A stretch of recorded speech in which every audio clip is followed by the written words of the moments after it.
Sham Sharadava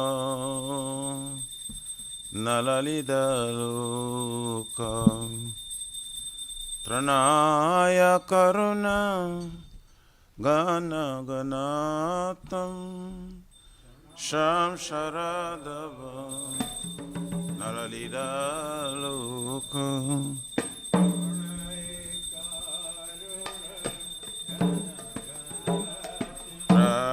Sakalyana Gunanavasya Pandigurashi Charanaravrindam Prapta Sakalyana Gunanavasya Pandigurashi Charanaravrindam Pandigurashi Charanaravrindam Bande Guru Shri Charanara Vrindam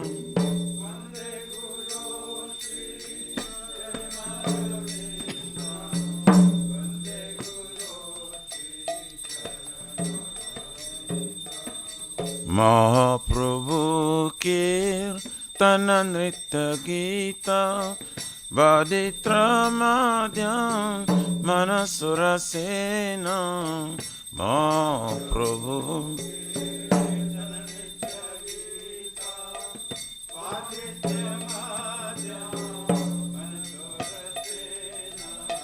Romanchakam Pasru Taranga Bhajo Vande Guru Shri Charanara Vrindam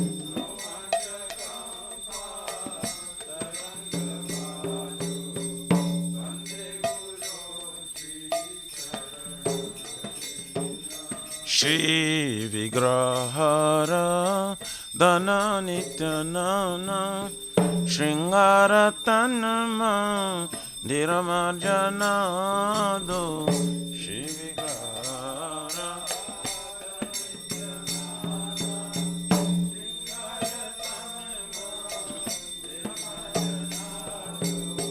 Juktasya Bhaktamsya Niyunjatapti Vande Guru Shri Charanara Vrindam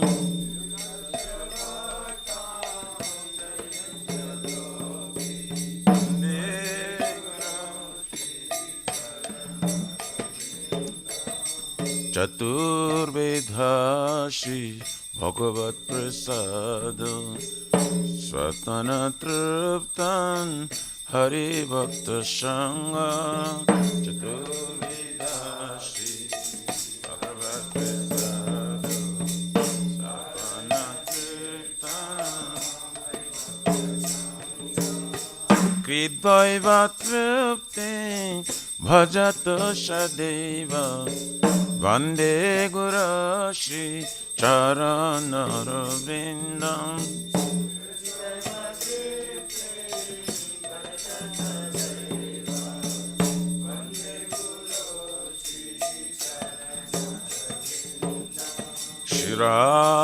Shiradikama Gavayara Para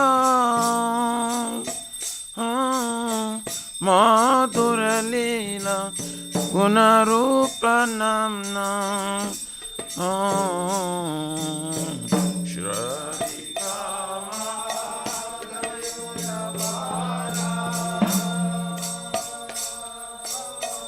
Madhura Lila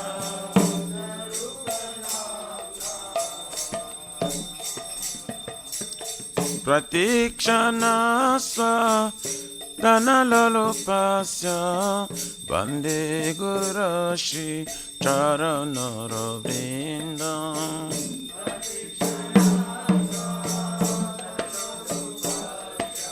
Vande Guru Shri Charanara Nekunja Yono Ratikeli Siddhai Jayali Vir Juktir Apekshaniya Nekundayo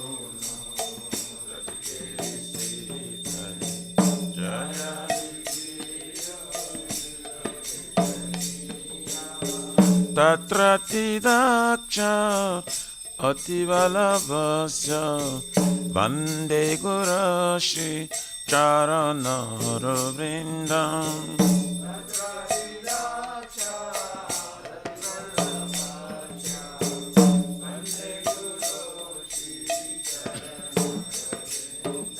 Sakchadhari Daina Shamasta Shashre Rukta Tatava Vyataiva Sadhavi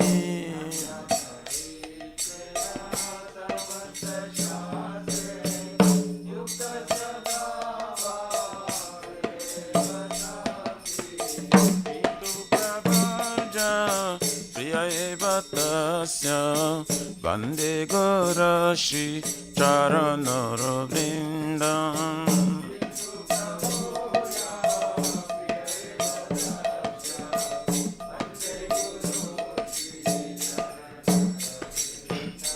Yasya Prasada Bhagavat Prasada Yasya Prasadam Nagati Kutapi Yasya Prasada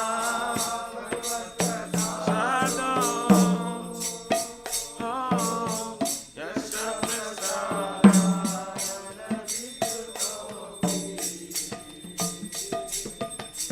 Jayam Stuvam Tasya Yasatri Sandhyam Vande Gurashi Charanaravrindam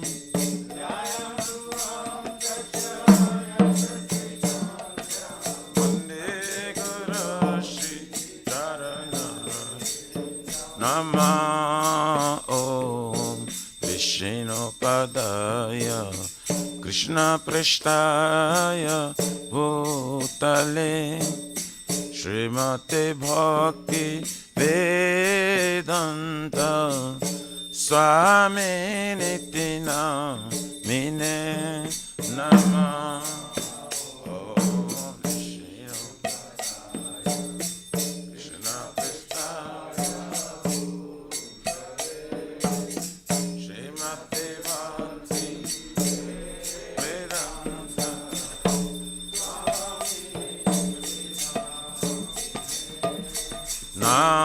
Namaste Sarasvate Deve Gauravane Pracharine Nirvishesha Shunnavari Pachatarisha Tarine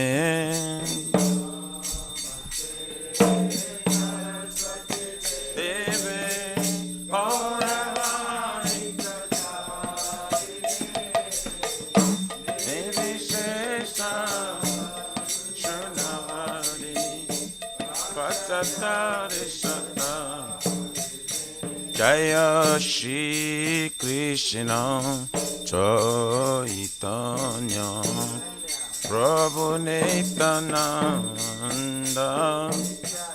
Shri Advaita Gadadhar Shivasari Gaura Bhakta Vrinda Shri Krishna Chaitanya Prabhu Nityananda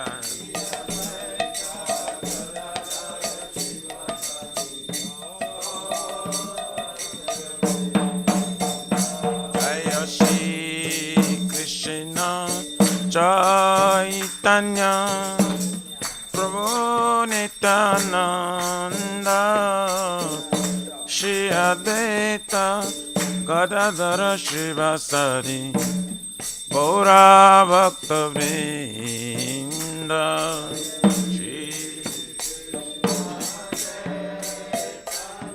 Chaitanya Nityananda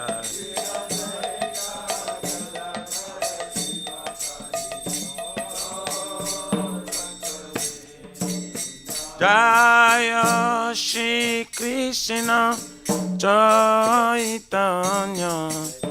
Prabhu Nityananda Shri Advaita Gadadara Shivasari Gora Bhakta Vrinda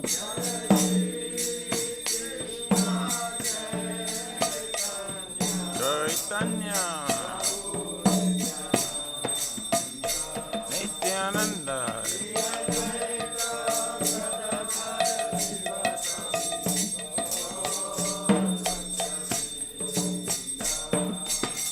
Hare Krishna, Hare Krishna, Krishna Krishna, Hare Hare, Hare Rama, Hare Rama, Rama Rama, Hare Hare, Hare Krishna, Krishna.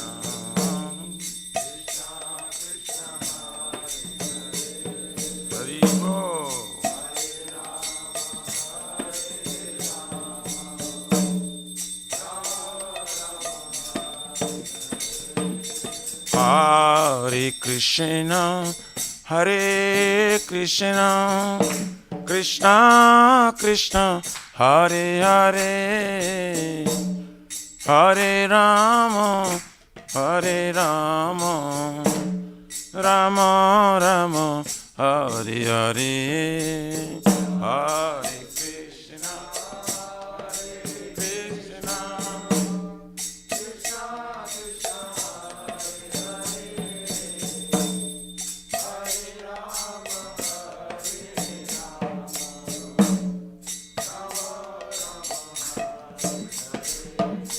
Hare Krishna, Hare Krishna, Krishna Krishna, Hare Hare, Hare Rama, Hare Rama, Rama Rama, Hare Hare.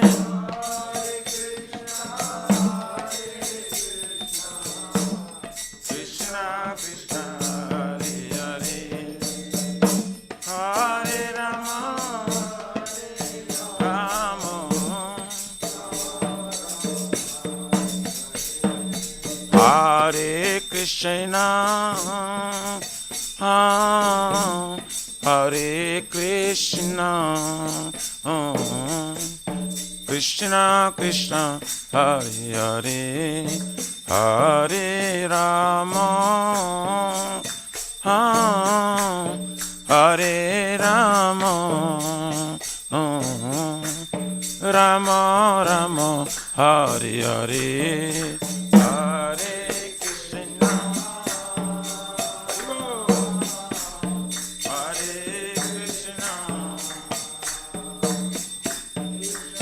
Krishna Hare Hare, Hare Rama,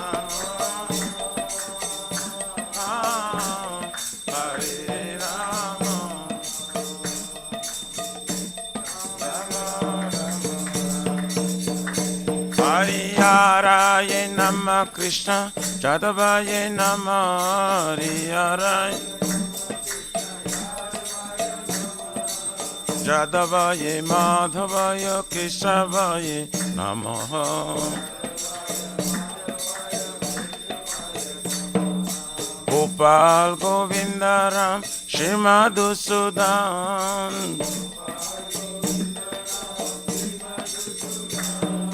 Giridhari Gopinath Madana Mohan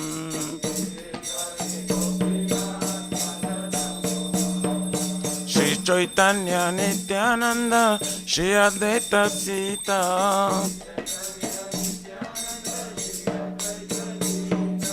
Hari Guru Vaishnava Bhagavata Gita Shri Rupa Sanatan Bhattaraguna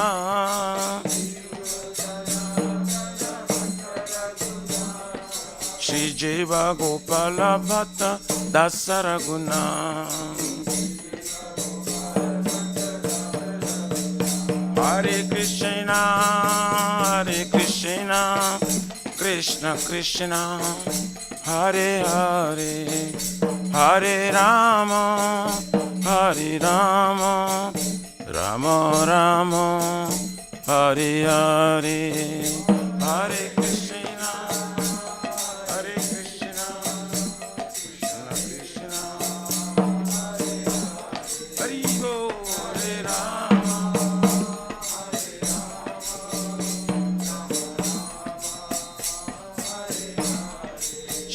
Shri Radha, Nila Madhava Radha, Nila Madhava Radhe.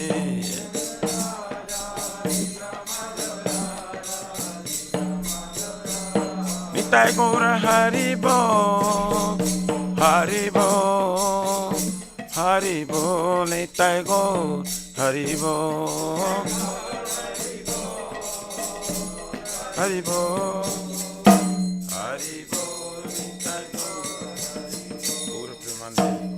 जय विश्व पार परम से प्रभाचकाचार्य सूत्र श्री श्रीमान विद्वान को सब भजन विना भक्ति वेदांत स्वामी महाराज शील प्रभुपाद की जय। इस्कॉन प्रतिष्ठा विधि संस्थापकाचार्य वैष्णव श्रमणि पति पावन शील प्रभुपाद जी महाराज की जय।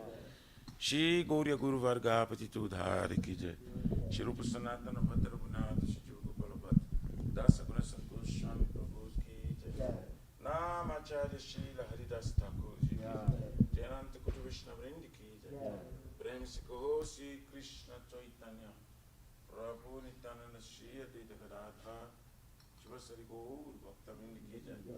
जय परम दयाल से नित्यानंद प्रभु की जय। जय प्रेम नाम संकीर्तन के जनक प्रेम पुरुषोत्तम सच्चिदानंद श्रीमन गौरांग चैतन्य महाप्रभु गौर हरि महाप्रणय अवतार की जय। गोलोकेर प्रमधान हरिनाम संकीर्तन जय की जय। युग धर्म हरे कृष्ण महामंत्र की जय। प्रियत दांग ट्रांसलेटर बुक डिस्ट्रीब्यूशन सेवा की जय। शिशु राधा कृष्ण गोप गोपनाथ राधा कुंसम कुंद गिरिराज गोवर्धन की जय। श्री ब्रज वृंदावन मथुरा धाम की जय। देलो शिव शिष्य राधा नीलमाधव की जय। शिष्य माया पूर्णवती एक चक्र धाम की जय। परम करुण श्री गौर निताय की जय। श्री पुरुषोत्तम क्षेत्र जगन्नाथ पुरी धाम की जय। श्री श्री जगन्नाथ स्वामी बलदेव प्रभु देव सुदर्शन चक्र भगवान की जय। सीताराम लक्ष्मण भक्त हनुमान जी की जय। भक्ति सर्व विघ्न विनाशनाथ कृष्णदेव भगवान की जय। जगंगा माई जमुना माई की जय। तुलसी महारानी वृंदी देवी भक्ति देवी की जय। श्री मथुरा रानी की जय। समवेत भक्त वृंद की जय। Nitai Gauri Pramanand All glories to somebody. All glories to somebody. All glories to somebody. All glories, glories, glories. Shri Shri Guru Shri Guru.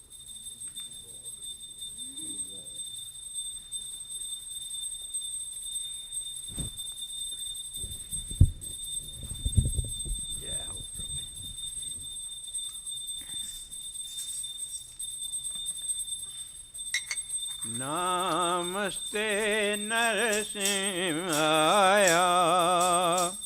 Namaste Narasimhaya. Namaste Narasimhaya. Namaste Narasimhaya. Prahlad Lad Daine.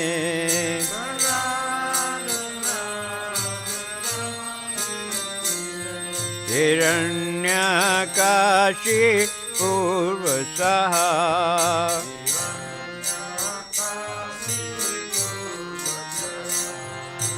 Shilatanka Nakhalaye.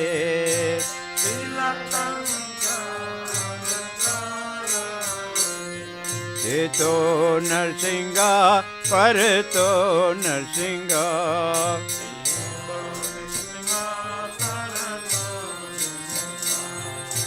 Yato yato yami tato Narsimha.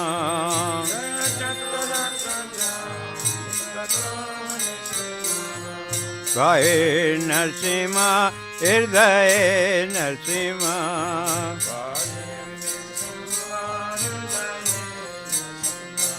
Narasimhadim Sharanam Prapade.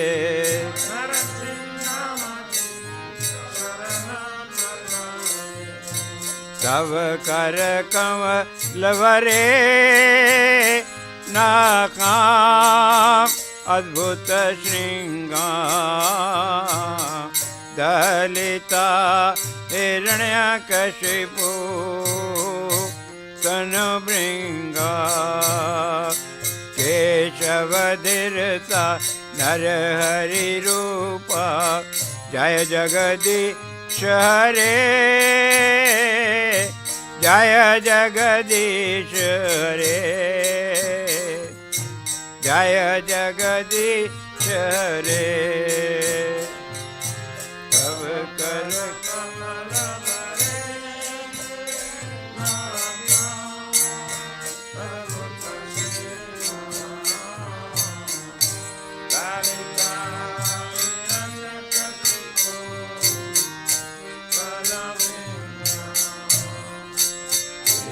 केशवधीरता नर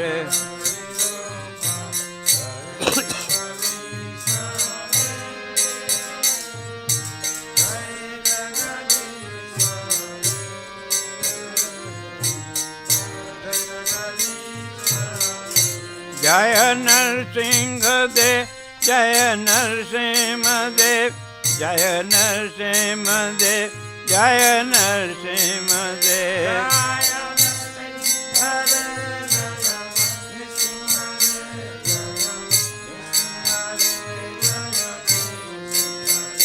जय भक्त प्रहलाद जय भक्त प्रहलाद जय भक्त प्रहलाद जय प्रहलाद महाराज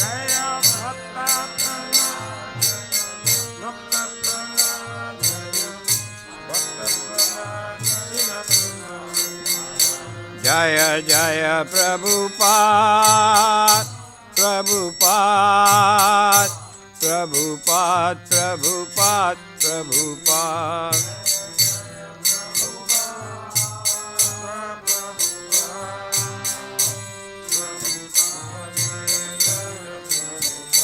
जय जय गुरुदेव गुरुदेव गुरुदेव गुरुदेव गुरुदेव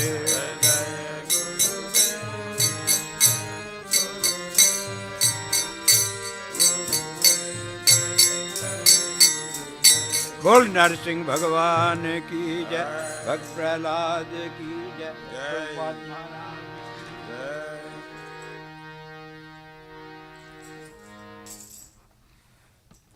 श्री वृंदाई तुलसी देवाय प्रिय केशव सत्य कृष्ण भक्ति प्रारे सतवताय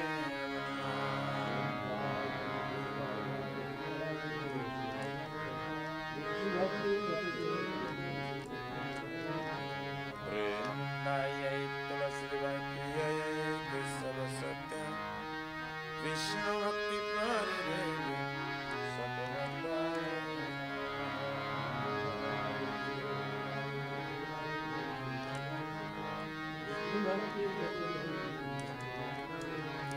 वृंदायै तुलसी देवाय प्रियाय केशव सत्य कृष्ण भक्ति प्राणे शतवताय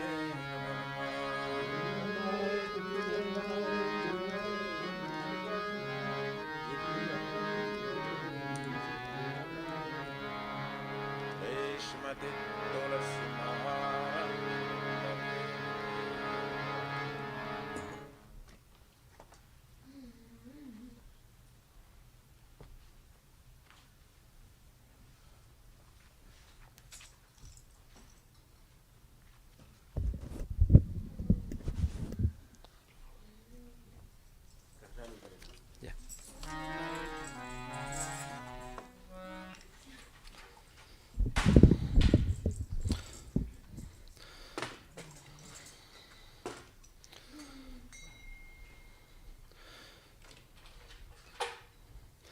नमो नमः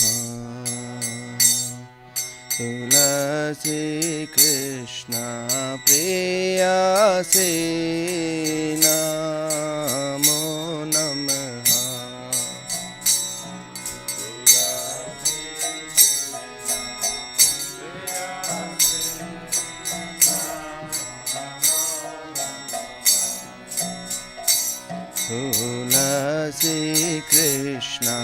प्रेयसी नमो नमः।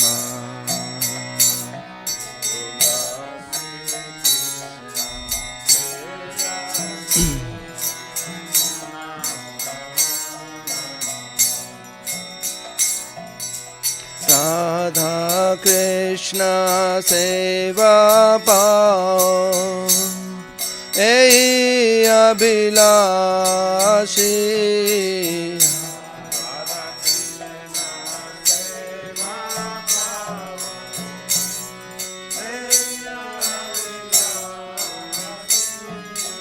राधा कृष्ण सेवा पाओ ऐ अभिलाषी।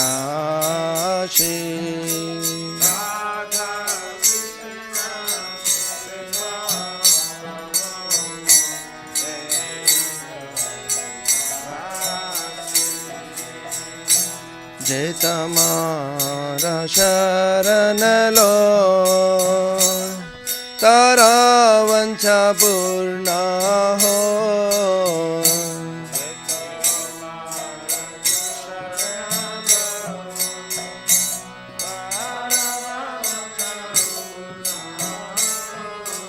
कृपा करी करो तारे वृंदावन वासी।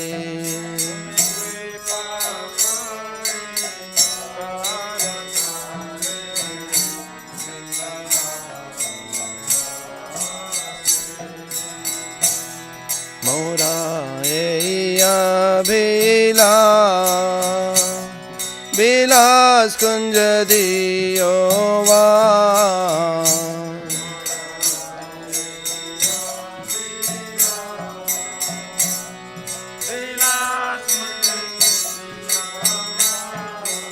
नयने हरिबो सदा युगल रूप राशि।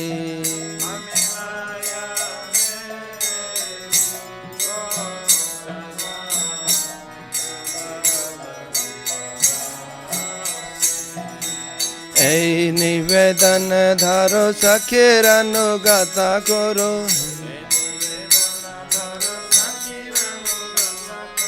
सेवाधिकार दिए करो निज दासी।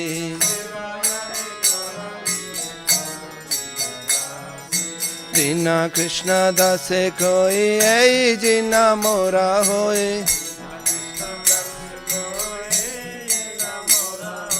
श्री राधा गोविंदा प्रेम सदा भासी।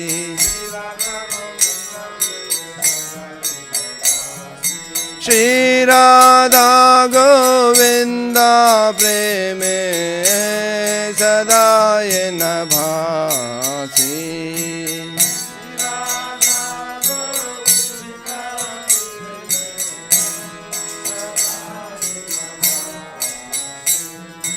ज्ञानी कानी च पापानि ब्रह्म हत्यादिकानि च तानि तानि प्रणश्यन्ते प्रदक्षिणा पदे पदे।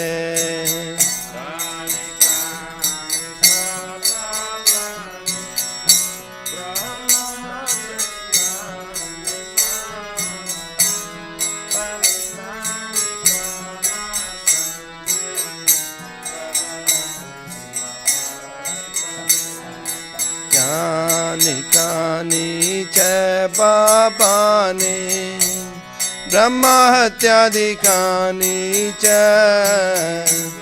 तानि तानि प्रणश्यन्ते प्रदक्षिणा पदे पदे।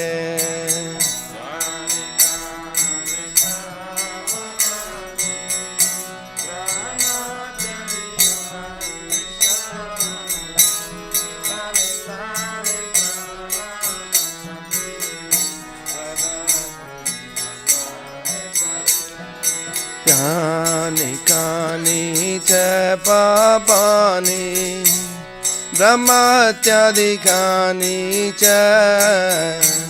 तानि तानि प्रणक्ष्यन्ते प्रदक्षिणा पदे पदे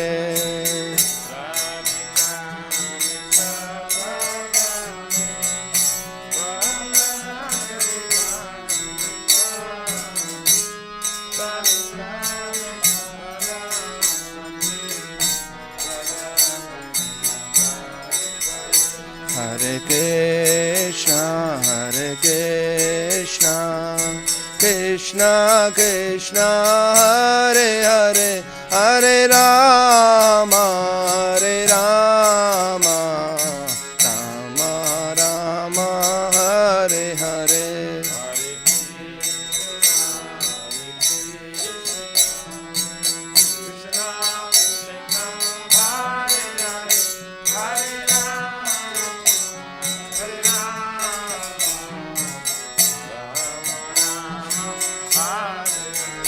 Jaya Tulsi Maharani, Jaya Tulsi Maharani, Jaya Tulsi Maharani, Jaya Tulsi Maharani.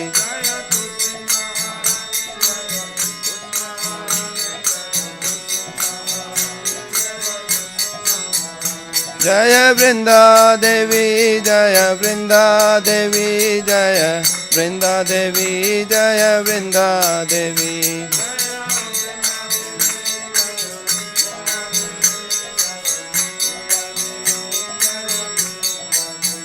Nitai Gaura Hari Bol, Hari Bol, Hari Bol, Nitai Gaura Hari Bol.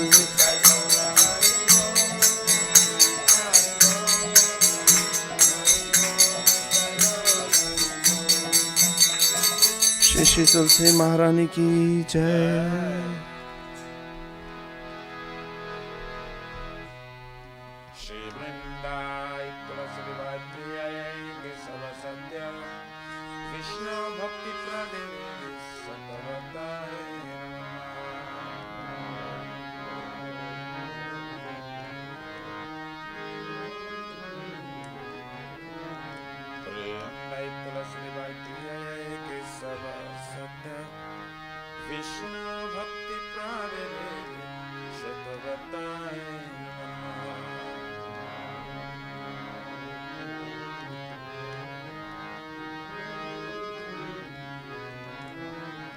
Vrindayai tulasi devai priyayai kesava satya Vishnu bhakti pradelevi satavatai namaha.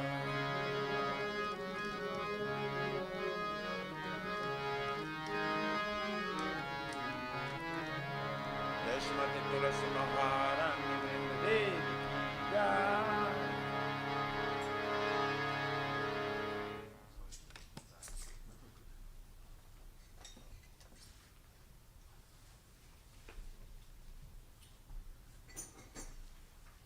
Tulsi, beloved Krishna, I bow before you again and again. Might is that to obtain the service of Shri Radha Krishna. Whoever takes shots of yours wishes fulfilled, bestow your mercy upon him, making resident of Vrindavan. Might is that you also be made the resident of the glory of Shri Vrindavan. Thus within my vision, I will always behold the beautiful pastimes of Radha and Krishna. I beg you to make me a follower carry damsels of Raj. Please give me the privilege of personal service and make me a one-man servant. Please very fallen and lowly servant Krishna praise. May I always feel me love Shri Radha. Shri Mati Tulsi Maharani bring the day with thee.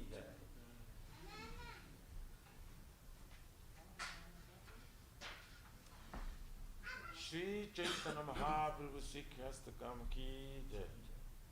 Jaito Darpanam Mahajanam Mahamalivapanam Yakari Vachandika Vitaranam Vidyavadu Jivanam Ananda Buddhivardhanam Viparam Purnam Rutaswadanam Sarvatmasnam Param Param Jayati Shri Krishna Sankirtanam Namakari Baudha Nija Sarva Shaktis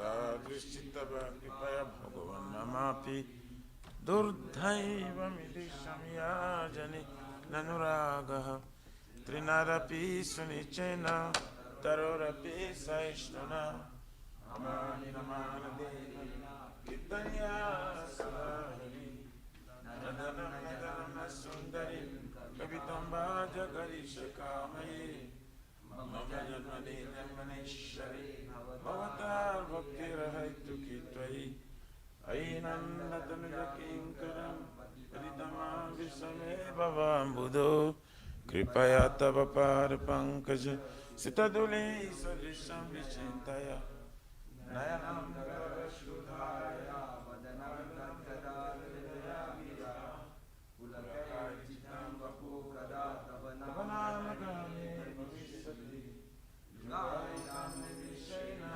Chakshusha Prabhusaritam Shunyaitam Jagat Sarvam Govindam Asti Sabapadatam Vinashtumam Adarsanam Marmahatam Karotava Yatata Vinadatulam Patu Matvanatastu Saivana Para Hare Krishna Krishna Krishna Hare Hare Hare Rama Rama Rama Hare Hare Shri Chaitanya Mahaprabhu Shri Krastakam Ki Jai Namo Mahavadana Krishna Prema Pradayati Krishnaya Krishna Chaitanya Namne Gauri Krishna.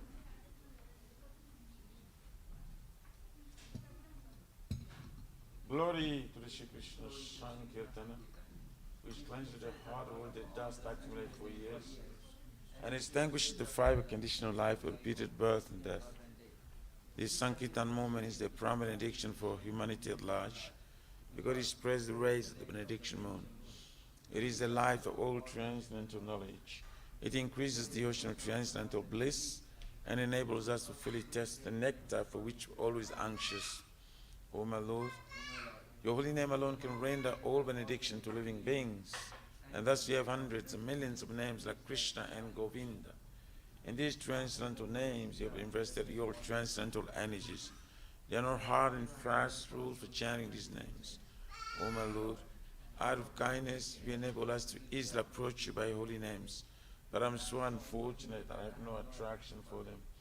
Once you chant the holy name of the Lord in a humble state of mind, thinking oneself lower than straw in the street, one should be more tolerant than a tree, devoid of all sense of false prestige, and should be ready to offer all respect to others. In such state of mind, one can chant the holy name of the Lord constantly. O Almighty Lord, I have no desire to accumulate wealth, nor do I desire beautiful women, nor do I want any number of followers. I only want your cause that was for service birth. O son of Maharaj Nanda Krishna, I am your eternal servant. Yes, some or other have fallen in this ocean of birth and death. Please pick me out of this ocean of death and place me as one of the atoms at the Lord's feet. O my Lord, when will my eyes be decorated with tears of love flowing constantly when I chant your holy name? When will my voice choke up? And will the hairs of my body stand on the end of the recitation of your name?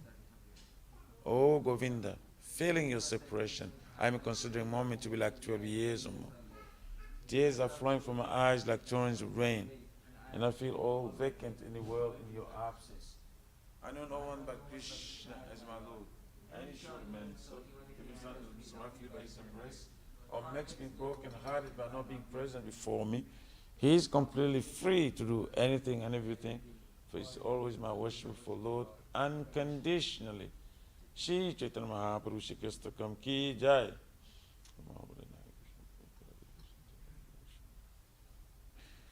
So there are 10 offenses in the matter of chanting the holy name of the Lord that should be avoided. They are as follows. 1, to blaspheme the devotees who dedicate their life for propagating the holy name of the Lord. 2, to consider names of demigods, our Lord Shiva and Lord Brahma, to be equal to or independent of the name Lord Vishnu. 3, to disobey the orders of the spiritual master.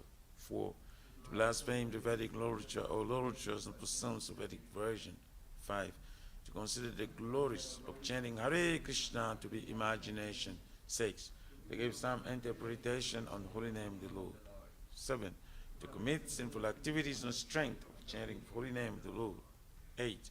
To consider the chanting Hare Krishna as one of the auspicious ritualistic activities which are offered in Vedas as fruitive activity, karma kanda. 9. To instruct the faithless person about the glories of holy name. And 10. To not have complete faith in chanting the holy names and to maintain material attachments even after understanding so many instructions on this matter. It also an offense to be inattentive while chanting. Every devotee who claims to be Vaishnava must carefully guard against the influences in order to quickly achieve the desired success, Krishna Prema. Now let us offer most humble obeisances unto all the Vaishnavas, devotees of the Lord. They are just like desired trees. They can fulfill the desires of everyone, and they are full of compassion for the fallen conditioned souls. Jai Vancha, Kripa Sindhu, Bevacha, Paritana, Pavanebhyo, Vaishnavyo, Namo Namah, Jai Ananta Koti Vaishnavindi Ki, Jai.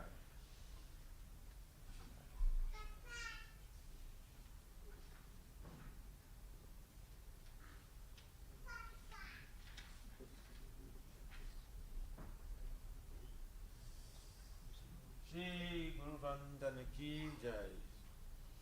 Om Madhyana Timirannasya Gyananjana Salakaya Chakshurun Militam Jena Tasmai Shri Gurave Namaha.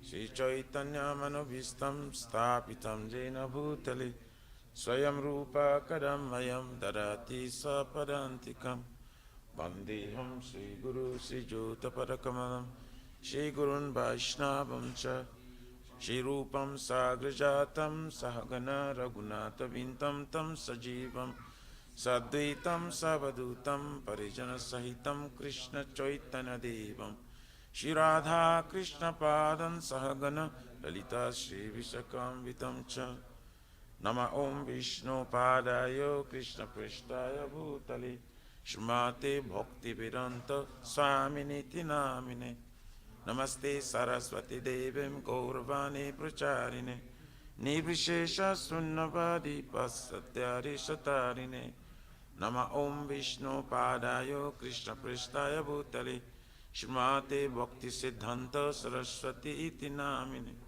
Shri Varshavana Videvi Deitaya Kripabdvaye Krishna Sambandha Vijnana Daine Prabhave Namaha Madhur Jojala Premadhya Shri Rupanuga Bhaktida Shri Gaura Karuna Shakti Vigrahaya Namostute Namaste Satparvani Shri Murtaye Dinatarine Rupanuga Virudha Pussiddhanta Dvantarine Nama Gaura Kishoraya Sakchaveragya Murtaye Vipralam Hara Sambodhe Parambujayate Namaha Namo Bhakti Vinodaya Satchidanandanamini Gaura Shakti Swarupaya Rupanuga Varayate Gaura Virbhava Bhumiswam Nirdesha Sajana Priya Vaishnava Sarva Bhuma Sri Jagannatayate Namaha Sakam Kripa Sindhu Devacha Varitanam Pavanebhyo Vaishnavebhyo Namo Namaha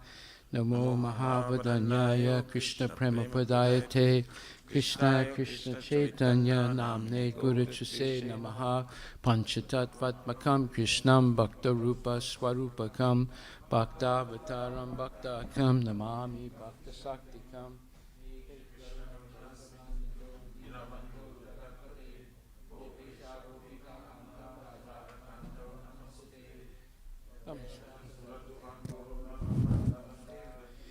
Matsarva Swapadam Bhujo Radha Madana Mohano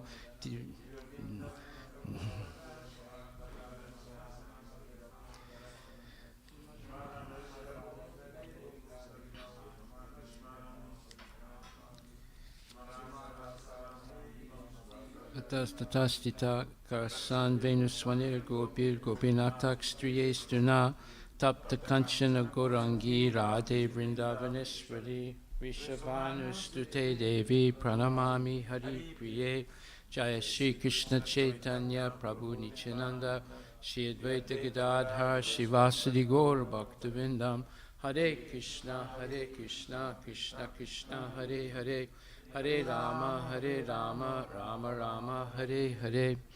Shri Guru Pranama prayers ki jai. Shri Brahma Samhita ki jai. Ishvara Parama Krishna Sachitananda Vigraha Anadiradir Govinda Sarva Karana Karanam Chintamani Prakadasatma Sukalpa Vriksha Laksha Britesu Surabhira Vipalayantam Lakshmi Sahasra Satasambhrama Sevyamanam Govindam Adi Purusham Tamaham Bhajami Venam Kvanantam Aravinda Dalaya Taksham Barhavatam Samasitam Buddha Sundarangam Kandarpa Koti Kamaniya Vishesha Sobham Govindam Adi Purusham Tamaham Bhajami Alola Chandra Kalasadvana Malya Vamsi Ratnam Gadam Pranay Keli Kalavilasam Shamam Chibanga Lalita Niyata Prakasam Govindam Adi Purusham Tamaham Bhajami Angani Yasya Sakalendriya Vrittimanti Pasyanti Panti Kalyanti Chiram Jaganti Ananda Chinmaya Sadujvala Vigrahasya Govindam Adi Purusham Tamaham Bhajami Advaitam Achyutam Anadim Ananta Rupam Adyam Purana Purusham Navayovanam Cha Vedesu Durlabham Adurlabham Atma Bhakto Govindam Adi Purusham Tamaham Bhajami Pantastu Koti Satavatsada Sampragamyo Vayoratapi Manaso Muni Pungamanam Sopyasti Yat Prapadasimya Vichintya Tatve Govindam Adi Purusham Tamaham Bhajami Ekopya Sora Chayatun Jagadanda Kotir Yaschakti Rasti Jagadanda Jaya Yadanta Andanta Rasta Paramanu Chayanta Rastam Govindam Adi Purusham Tamaham Bhajami Yad Bhava Bhavita Diyo Manajasta Daiva Samprapti Rupa Mahimas Anuyanabusa Suktaryameva Nigama Pratitaistuvanti Govindam Adi Purusham Tamaham Bhajami Ananda Chinmaya Rasapati Bhavitabis Tabirya Eva Nijarupa Tayakalabi Goloka Eva Nivasata Kilatma Bhuto Govindam Adi Purusham Tamaham Bhajami Premanjana Churita Bhakti Vilochanena Santaksa Deva Hidayesu Vilokayanti Yam Shama Sundaram Achintya Gunaswarupam Govindam Adi Purusham Tamaham Bhajami Ramadi Murti Sukalani Amena Tistan Nanavatar Makarod Bhuvanesu Kintu Krishna Swayam Samabhavat Paramam Pamamyo Govindam Adi Purusham Tamaham Bhajami Yasya Prabha Prabhavato Jagadanda Koti Kotisvasesu Vasudadi Vibhuti Vinam Tad Brahma Niskalam Anantam Ashesha Bhutam Govindam Adi Purusham Tamaham Bhajami Mayahi Yasya Jagadanda Satani Sute Trigunya Tad Vishaya Veda Vitayamanam Sadva Valambi Parasatvam Visuddha Sappam Govindam Adi Purusham Tamaham Bhajami Ananda Chinmaya Rasatmataya Manasu Ya Praninam Pratifalam Smaratam Upetya Leela Yatena Bhuvanani Jaya Yajasham Govindam Adi Purusham Tamaham Bhajami Kolokanamni Nijadamni Talecha Tasya Devi Mahesu Haridama Sutesu Tesu Te Te Prabhava Nichaya Vitashayena Govindam Adi Purusham Tamaham Bhajami Srishti Stati Pralaya Sadhava Saktireka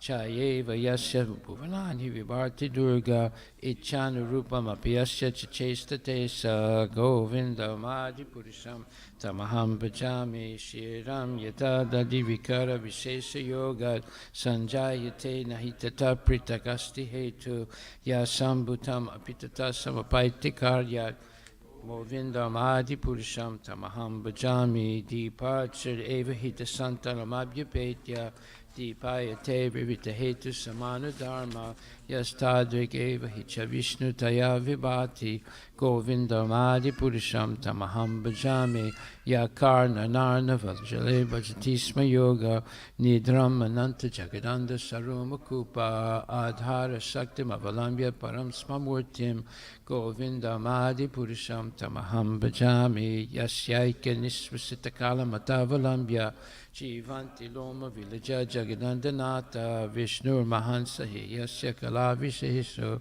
Govindam Adi Purusham Tamaham Bhajami Basman Yatasma Sakalesu Nijesu Teja Swiyam Kiyat Prakatayat Apitat Vatatra Brahma Ya Esa Jagadanda Vidanukarta Govindam Adi Purusham Tamaham Bhajami Yat Pada Pala Vyugam Vinidaya Kumbha Dvande Pranama Samayesa Ganadi Raja Vignan Vihantum Lavalasya Jagatrayasya Govindam Adi Purusham Tamaham Bhajami Agnir Mahiga Ganamabhu Maruti Sascha Kalastatatma Manasiti Jagatrayani Yasmad Bhavanti Vibhavanti Visanti Yancha Govindam Adi Purusham Tamaham Bhajami Yaschak Suresa Savita Sakala Grahanam Raja Samasta Suramurti Rasesa Teja Yasya Gaya Brahmati Sambrita Kala Chakra Govindam Adi Purusham Tamaham Bhajami Dharmo Tapapa Nichaya Sutayastapamsi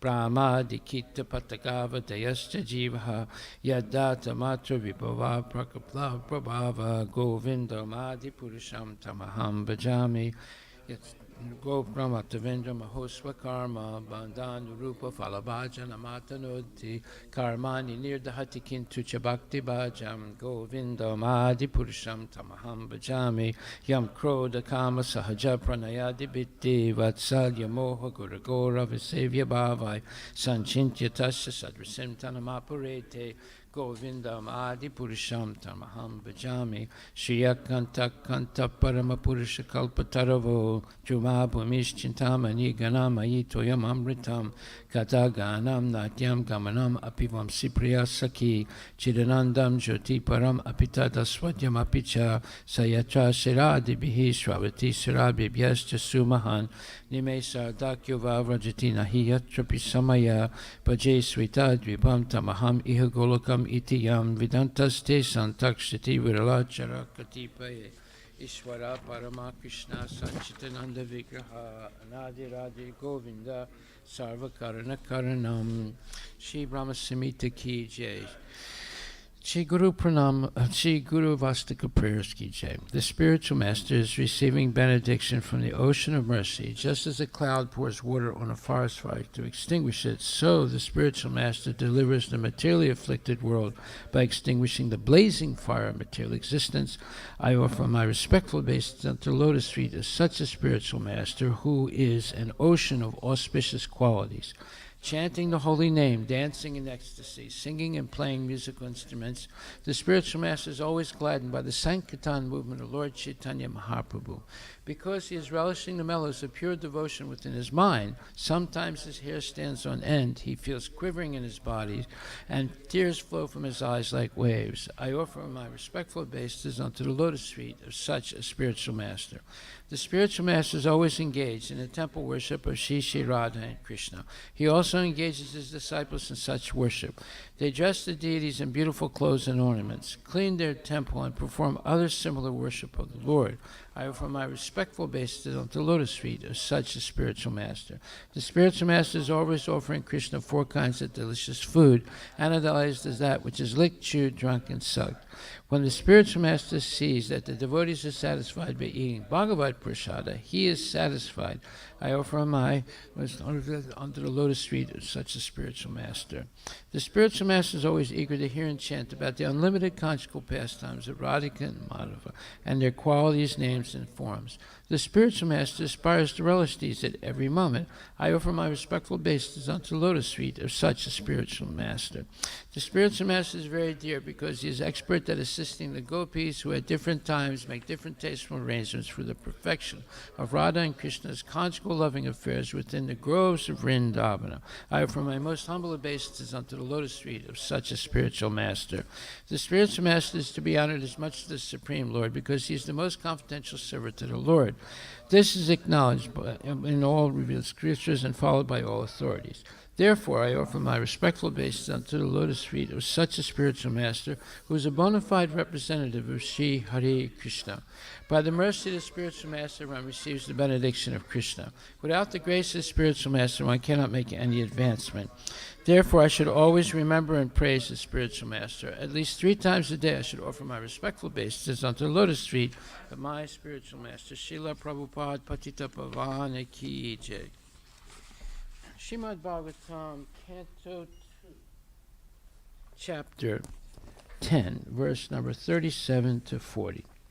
Prajapatin Manum Devan Rishin Pitri Ganan Pratak Siddhacharana Gandharvan Vidyadrasura Guyokan Kinarap Saraso Nagan Sarpan Kim Purushan Naran Matre Raksha Pisachanscha Prita Bhuta Vinayakan Kusman Domada Vetalan Yatudanan Grahan Api Kagan Mrigan Pasun Vrikshan Girin Nipa Sarisripan Dvividas Chaturvidhayene Jalastala Nabokusha Kusala Kushala Mishra Karmanam Gatayastvima Prajapatin, Brahma and his sons like Daksha and others. Manun, the periodical heads like Vaivasvata Manu. Devan, like Indra, Chandra, and Varuna. Rishin, like Bhrigu and Vasistha. Pitriganan, the inhabitants of the Pita planets. Pritak, separately. Siddha, the inhabitants of the Siddha planet. Charana, the inhabitants of the Charana planet. Gandharvan, the inhabitants of the Gandharva planets. Vidyadra, the inhabitants of the Vidyadhara planet. Asura, the atheists. Guyakan, the inhabitants of the Yaksha planet. Kinara, the inhabitants of the Kinara planet. Apsarasa, the beautiful angels of the Apsara planet. Nagan, the serpentine inhabitants of Nagaloka. Sarpan, the inhabitants of the Sarpaloka snakes. Kimpurushan, the monkey-shaped inhabitants of the Kimpurusha planet. Naran, the inhabitants of earth. Matra, the inhabitants of Matra Loka. Raksha, the inhabitants of the demoniac planet. Pishachan, the inhabitants of the Chaloka. Cha, also. Preta, the inhabitants of Pretaloka. Bhuta, the evil spirits. Vinayakan, the goblins. Kushmanda, will-o'-the-wisp. Unmada, lunatics. Vetalan, the jinn. Yatudaran, a particular type of evil spirit. Grahan, the good and evil stars. Api, also. Kagan, the birds. Mrigan, the forest animals. Pasun, the household animals. Vrikshan, the ghosts. Girin, the mountains. Nripa, O king. Sarispripan, reptiles. Dvividaha, the moving and the standing living entities. Chaturvidaha, living entities born from embryos. Eggs, perspiration, and seeds. Ye, others. Anye, all. Jala, water. Stala, land. Nabaha, okasa, birds. Kushala, in happiness. Akushala, in distress. Mishra, in mixed happiness and distress. Karmanam, according to one's own past deeds. Gataya, as a result of. Two, but. Imaha, all of them. Translation by Srila Prabhupada. O king, know from me that all living entities are created by the Supreme Lord according to their past deeds. This includes Brahma and his sons like Daksha, the periodical heads like Vaivasvata Manu, the demigods like Indra, Chandra, and Varuna, the great sages Brigu, Vyasa, and Vasista, the inhabitants of Pitraloka and Siddhaloka, the Charanas, Gandharvas, Vidyadharas, Asuras, Yakshas, Kinnaras, and angels, the serpentines, the monkey-shaped Kimpurushas, the human beings, the inhabitants of Matriloka, the demons, Pisachas, ghosts, spirits, lunatics, and evil spirits, the good and evil stars, the goblins, the animals in the forest, the birds, the household animals, the reptiles, the mountains, the moving and standing living entities, the living entities born from embryos, from eggs, from perspiration, and from seeds, and all others, whether they be in the water, land, or sky, in happiness, in distress, or in mixed happiness and distress, all of them, according to their past deeds, are created by the Supreme Lord. Purport by His Divine Grace, A.C. Bhaktivedanta Swami, Srila Prabhupada.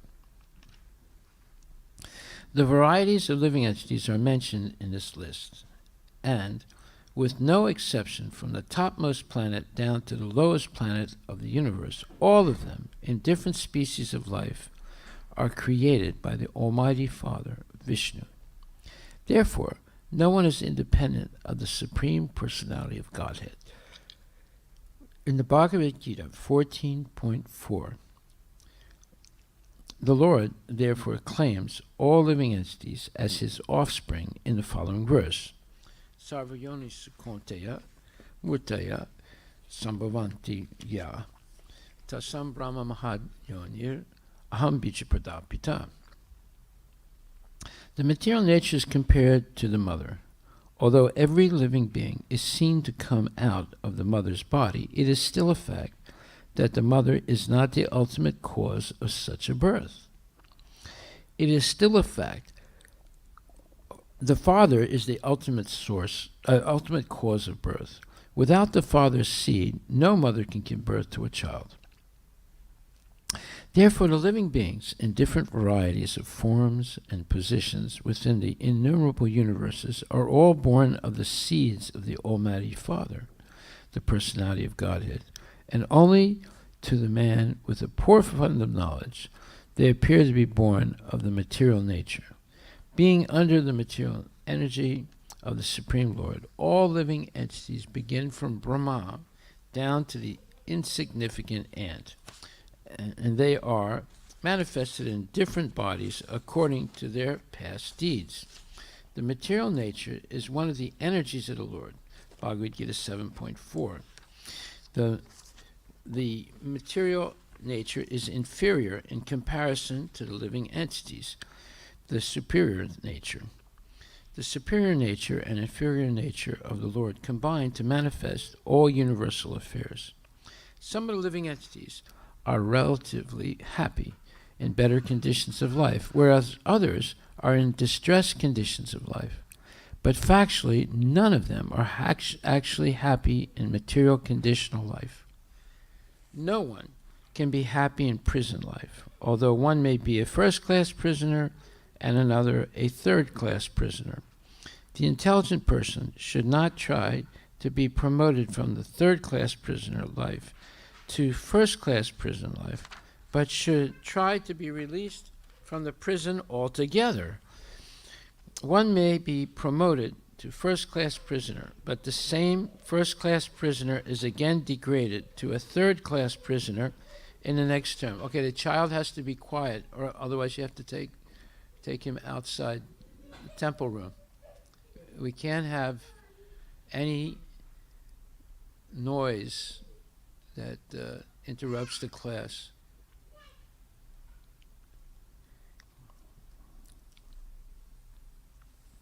No one can be happy in prison life, although one may be a first-class prisoner and another a third-class prisoner. The intelligent person should not try to be promoted from third-class prison life to first-class prison life, but should try to be released from the prison altogether. One may be promoted to first-class prisoner, but the same first-class prisoner is again degraded to a third-class prisoner in the next term. One should try to be free from prison life and go back home, back to Godhead. That is the real goal for all types of living entities. Srila Prabhupada Ki Jai.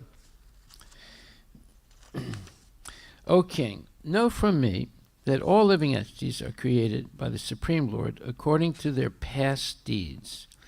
This includes Brahma and his sons like Daksha, the periodical heads like Vaivasvata Manu, and demigods like Indra, Chandra, and Varuna, the great sages like Bhrigu, Vyasa, and Vasistha, the inhabitants of Pitraloka and Siddhaloka, the Charanas, Gandharvas, Vidyadharas, Asuras, Yakshas, Kinnaras, and angels, the serpentines, the monkey-shaped Kimpurushas, the human beings, the inhabitants of Matra Loka, the demons, Pisachas, ghosts, spirits, lunatics, and evil spirits, the good and evil stars, the goblins, the animals in the forest, the birds, the household animals, the reptiles, the mountains, the moving and standing living entities. The living entities are born from embryos, from eggs, from perspiration, from seeds, and all others, whether they be in the water, land, or sky, in happiness and distress, or in mixed happiness and distress, all of them, according to their past deeds, are created by the Supreme Lord. Srila Prabhupada Ki Jai. So here's an exhaustive delineation of all the different, main categories of all the different species, the 8,400,000 different species. So, to understand that Krishna is the Supreme Personality of Godhead and the cause of everything, and the effect, he's both the cause and the effect. Now, how is that? Well, he's the cause because everything emanates from him. He has three types of energies. He has internal energy, he has marginal energy. Both the internal and marginal energy are spiritual. We are the marginal energy. Why are we called marginal? Because we can go either way. We can either come to Mangala Aarti and hear the class in the morning, or not come to Mangala Aarti and not hear the class. See, we can go either way. We can go either to Krishna or to Maya. And then there's the third energy, which is the material energy, made up of 24 elements, sometimes You can name 8 of them that expand to 24. Earth, water, fire, air, ether, mind, intelligence, and false ego. So everything is coming from Krishna. Now, that, let's say we can understand. So, therefore, Krishna is the cause of everything. But yet, Krishna is present in everything simultaneously, in the spiritual world and in the material world. Well, Krishna is present everywhere in the spiritual world, but he's present in every atom of the material universe and in the hearts of every living entities in the material universe. So, therefore, he is the cause and the effect, because, and that vision of Krishna in everyone and everything is spiritual vision. And most people don't have spiritual vision. They don't see in that way. So if we go to the 13th chapter of Bhagavad Gita, this is explained in a very nice way, where it says,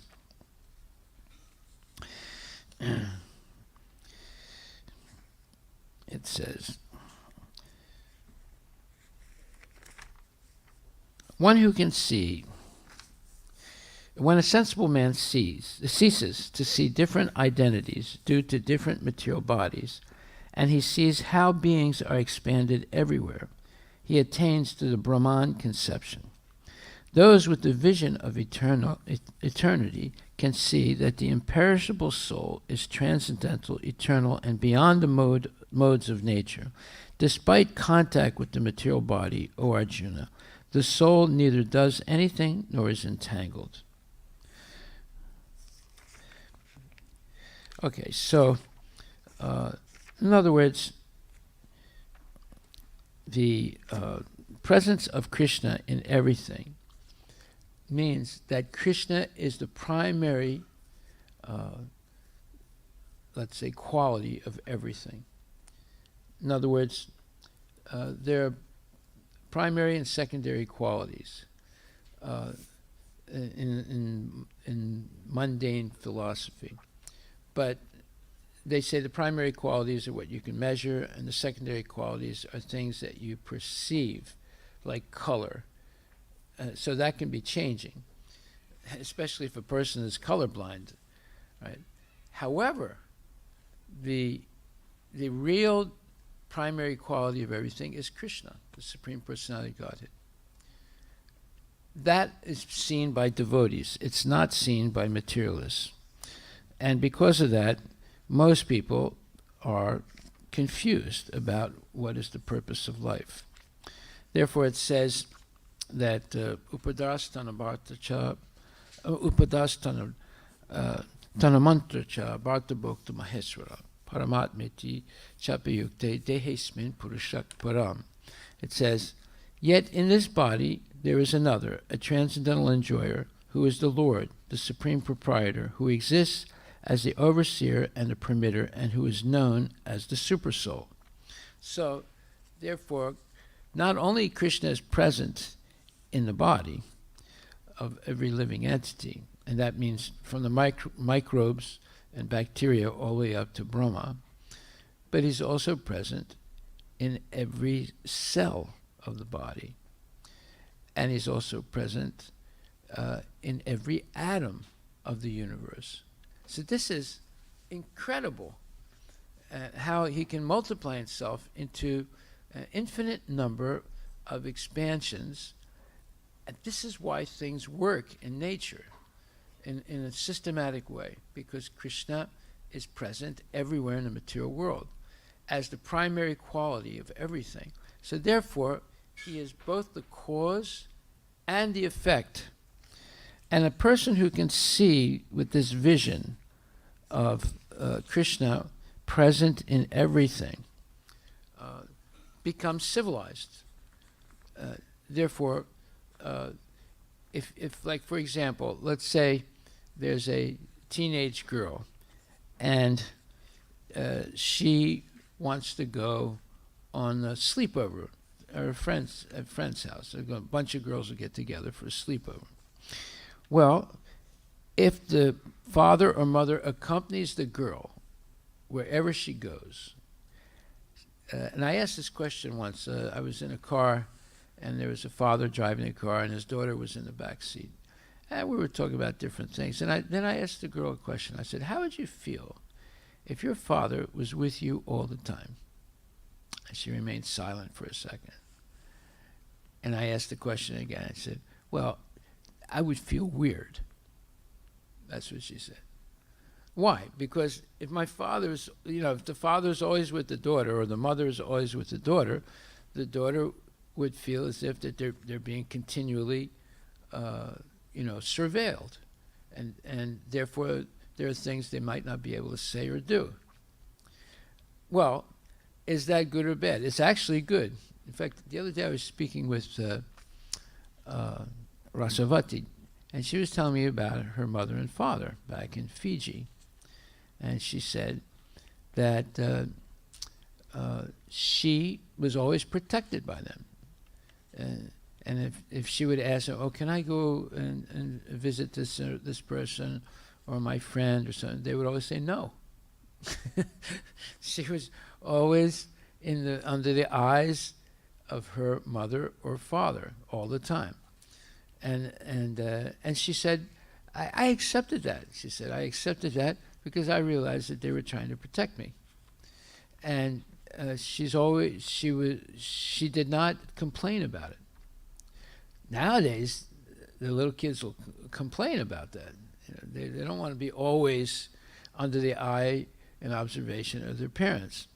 Well, and this is a problem because of that type of, let's say, independence. Many unsavory things can happen. So, like for example, this happened a couple of years ago in north of Seattle. A mother took her child to a playground. This is out in the countryside, and it's right next to a river. And she was there with other mothers and other kids, and there were slides, and there were different things that the kids, jungle bars, and so many different things. And the mother got into a discussion with one other lady, and for about, I would say, 2-3 minutes, she didn't keep her eye on her child. And then she remembered that she didn't keep her eye on her child, so she looked around and didn't see the child. And then she asked other people, did you see my kid? And they said no. And then she looked around, and then she panicked, and basically the child fell into the river and drowned. And after 3-4 days, they found the child. She only took her eyes off her child for 3 minutes, 3 or 4 minutes. So, of course, that was a potentially dangerous place because they put the playground right next to the river, right? So we see that a little bit of inattention by a parent can result in a tragedy. So is it a good thing that a daughter or a son is always under the scrutiny of their parents? Yes, it's a very good thing, especially if the parents are loving and are always being very affectionate with the child. It's a very good thing because after a little while, the child will realize how much the parent has emotional attachment to the child and wants to help the child grow up with good qualities. So previously, when a child was 5 years old, they would be given to a saintly person. Usually, all these saintly people were married, and they would be in the village, and the child would be trained in Krishna consciousness from 5 years old and up till they're about 20. So there were no like big institutions. The village saint or the village saintly grihasta who had a vow of poverty would teach the kids for free, and once a year they would give dakshin to the saint, and usually the sadhus the married sadhus, grihastas, who were the mainly Brahmana teachers, they usually had a very simple, they lived in a simple hut, husband and wife. They may have had some kids also. But they usually had trees, like a moringa tree, papaya tree, and other trees like that. And especially if you have a moringa tree, you can pick the leaves and make a sabji out of them. And the moringa, every part of the tree is medicinal. And then the pods also. They lived very simply, and therefore they didn't have to have these big institutions, universities and things like that. And kids got good education. And they were in the same village, so the parents could see their kids and being trained.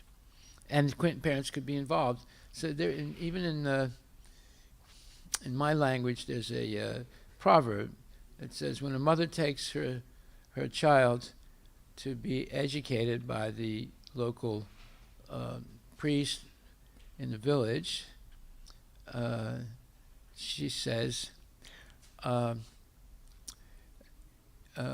you have the spirit and I'll take care of the flesh. So in other words, she's saying, you educate my child and I'll make sure the child is well fed and taken care of. So this was a traditional thing, not just in India, all over the world, actually. But somehow or other, the officiousness of the government, the governments established these big schools and big universities, and they sort of separate the parent from the education of the child. And this is a serious thing now in the United States, where with critical race theory being taught to children, even in elementary school, many parents are against this. What is critical race theory? Do you know what critical race theory is? You ever hear it about it? Huh? There is a systematic proliferation of racism in the country. Well, critical race theory basically is saying that white people are bad, and this country, right from its founding in 1619 till today, has been evil. They're teaching it to kids. They're teaching it to the military also. The government has mandated to teach military. Do you think that's a good thing, to teach kids that? That white people are bad. And what about the white kids, right? They're being told that you're evil. So a lot of parents are rejecting. Of course, if you read the newspapers, you know about it. If you don't read the newspapers, you don't know about it. Did you know about this, Prabhu? Did you know about this? Huh? No. Right. You knew about it, right? Yeah. So I'm not saying something about this, but I'm giving an example of how in modern times the parents are forcibly, not forcibly, but the children are taken in prime time in these large institutions. There's 40 kids in the classroom, or 20 kids, or sometimes 50 kids in a classroom, and it's like a factory, and they're training kids into what's called the material conception of life. Now I'm going to talk about that now. It's a big subject, the material conception of life. But before we get to that, I just want to finish this. So, therefore, Krishna is present everywhere in the spiritual world and in the material world. Therefore, he is the cause and the effect. Now, this is impossible for most people, because in the material world we see dualities, such as the difference between the cause and the effect, right? But that is actually the wrong way of seeing. Spiritual vision is to see that Krishna is both the cause and the effect. Now, the effect means what? It means that nature is working under the control of Krishna. There's nothing independent of him. And this is very difficult for people to understand, especially due to the material conception of life. Now, what is that material conception of life? Well, it's a big subject, but I'll just talk about the main points. And later on, as part of the homework, you have to look up more detailed points. So the number one, let's say, material conception of life is I am this body, and everything in relation to this body is mine. That means my house, my land, my family, my relatives, my race, my ethnicity, my country, etc. So that is the number one point of the material conception of life. Now someone would say, what? That sounds crazy. You mean to say that I shouldn't be attached to my family, I shouldn't be attached to my house, that you want to take my house away from me? You want to take my family away from me? No, that's not what we're saying here. What we're saying is Krishna is the number one property or essence of everything. So to see my house, my car, my 401k, my family, my race, my country, separate from Krishna is the beginning of the material conception of life. That's what we're saying. We're not saying that family is bad and race is bad and this is bad and that is bad, it's all bad. We're saying that seeing it separate from Krishna or independent of Krishna is bad. Because nothing is independent of Krishna. And nothing can be independent of Krishna because he's present in everything. Right? So, therefore, the second point of the material conception of life is, number one, to be materially attached and therefore do not give attention to spiritual life. One gets so involved in their career, in their hobbies, in politics, in sports, or whatever, and they don't have time for Krishna consciousness, right? Their robotics, their gambling, their whatever. They get seized by material activities, and they don't have time for Krishna consciousness. So they're materially attached, and therefore do not give attention to spiritual life. And number two, some want to merge into the supreme spiritual cause. In other words, when you get completely frustrated, just like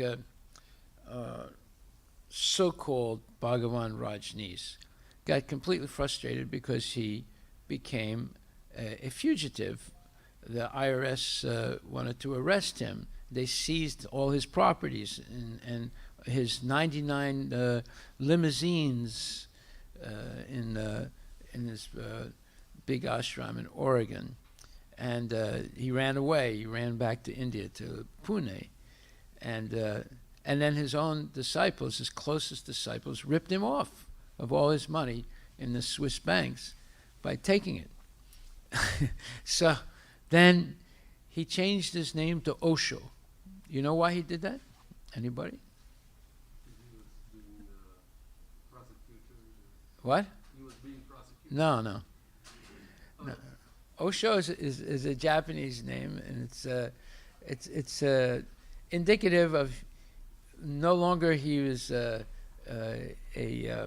what you would call a rich sadhu. Now he became a bhikshu, completely renounced, like a Buddhist monk, right? And why did he do that? Because he tried, as a guru, to own everything, right? He had 99 limousines in Oregon, in this ashram, and he had millions and millions of dollars in the bank in Switzerland, and he lost it all, and he became a fugitive, right? So when he lost all that, he became so frustrated. He said, well, now I don't want anything, right? I renounce everything. So this is called Bhoga Tyaga in Sanskrit. Bhoga means you sense gratify, but you get, let's say, tired of it. Either your sense gratification is very intense and you get tired of it or bored with it, so then you take a vacation. So tyaga is you renounce it for a short period of time, then you come back to it again. Or you work really hard at your business and then you take a vacation because you say, I got to have some downtime now, right? So the same thing happens when a person tries to become equal to Jeff Bezos or greater than him, and if you fail to do it, they say, well, then I'm completely renounced. I don't really want these things, right? So both things are sense gratification. It's not that they have a spiritual vision. Both things are sense gratification, because at one time a devotee said to Prabhupada, Srila Prabhupada, I'm the lowest of all the devotees. And Prabhupada said, you're not the most of anything. Do you understand? Because if he says he's the lowest of all the devotees, that makes him really special, right? He's the most humble or whatever. But see, as soon as you try and distinguish yourself in such a way, it's a material qualification that you're trying to say, I'm special. And Prabhupada said, you're not the most anything. So, but when Rajneesh went from the richest guru to the poorest renunciate, there was still part of his false ego syndrome. Right? Okay, so then some people want to merge into the supreme spiritual cause, meaning the Brahma-Jyoti. So this is the second stage of the disease of material conception of life. And then some people disbelieve in everything, being angry at all sorts of spiritual speculation out of hopelessness, and therefore, number one, there's a negligence of spiritual life. Number two, there's fear of spiritual personal identity. That's why they want to merge. Or Osho became like a Buddhist monk who wants to become nothingness, nothingless, right? Nirvana. Nirvana means no movement of the mind, no movement of the body. So those are two types of Mayavad or impersonalist philosophy. One is merge into nothingness, or merge into the light of the Brahma-Jyoti. Okay, so then, and then the third point is conception of void that arises from frustration in life. Okay, so this is an advanced type of material conception of life.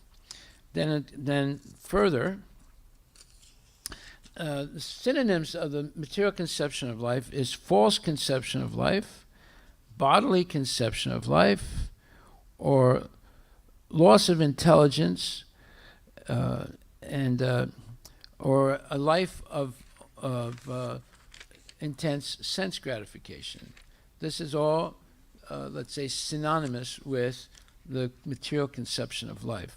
Then, number three, major point about the material conception of life, it is that the soul becomes conditioned under the control of the three gunas, or three modes of material nature, goodness, passion, and ignorance, and remains dependent completely on fruitive activities, and thus becomes subject to the laws of karma. And this is, and then when you become subject to the laws of karma, you both enjoy and suffer, but even the enjoyment is a type of suffering because it keeps you in the material world, right?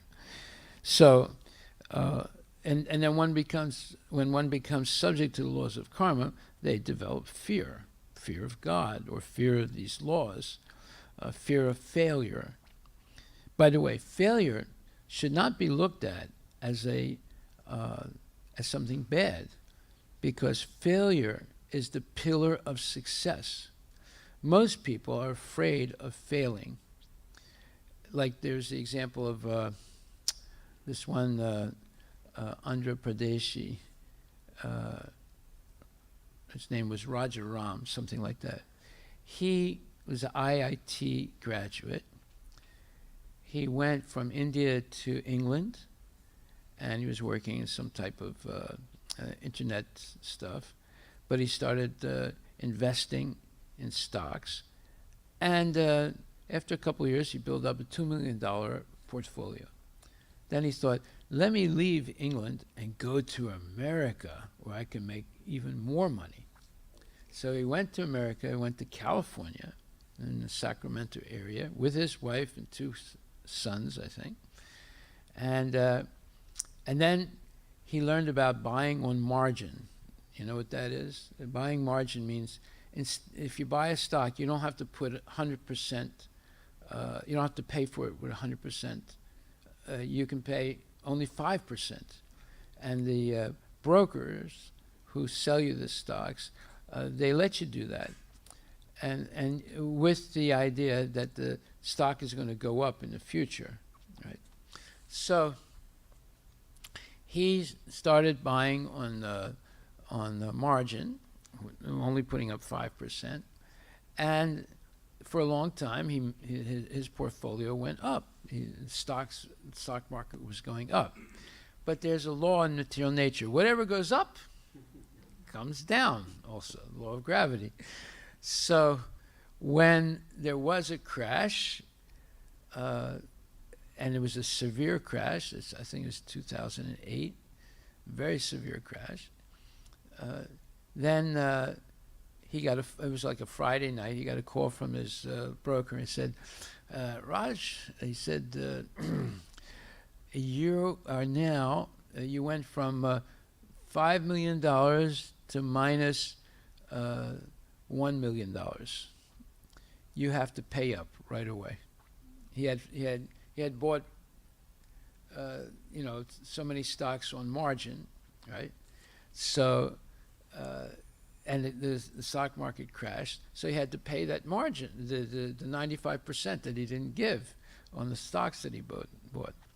So I mean, he had stocks that he owned, but there were stocks that he had bought on margin, and so therefore he had till Monday. He said, Monday 10 o'clock, I want the money.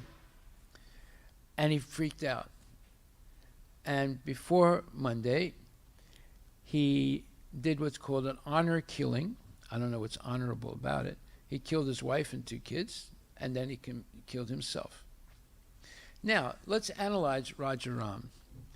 He's born in India, in Andhra Pradesh. He's a Hindu, right?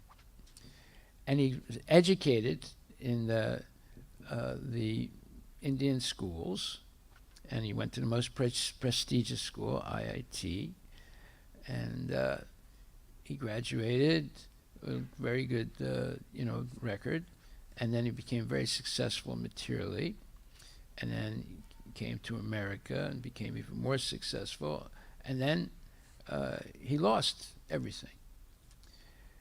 So why did he commit suicide? I mean, how many other choices would there be?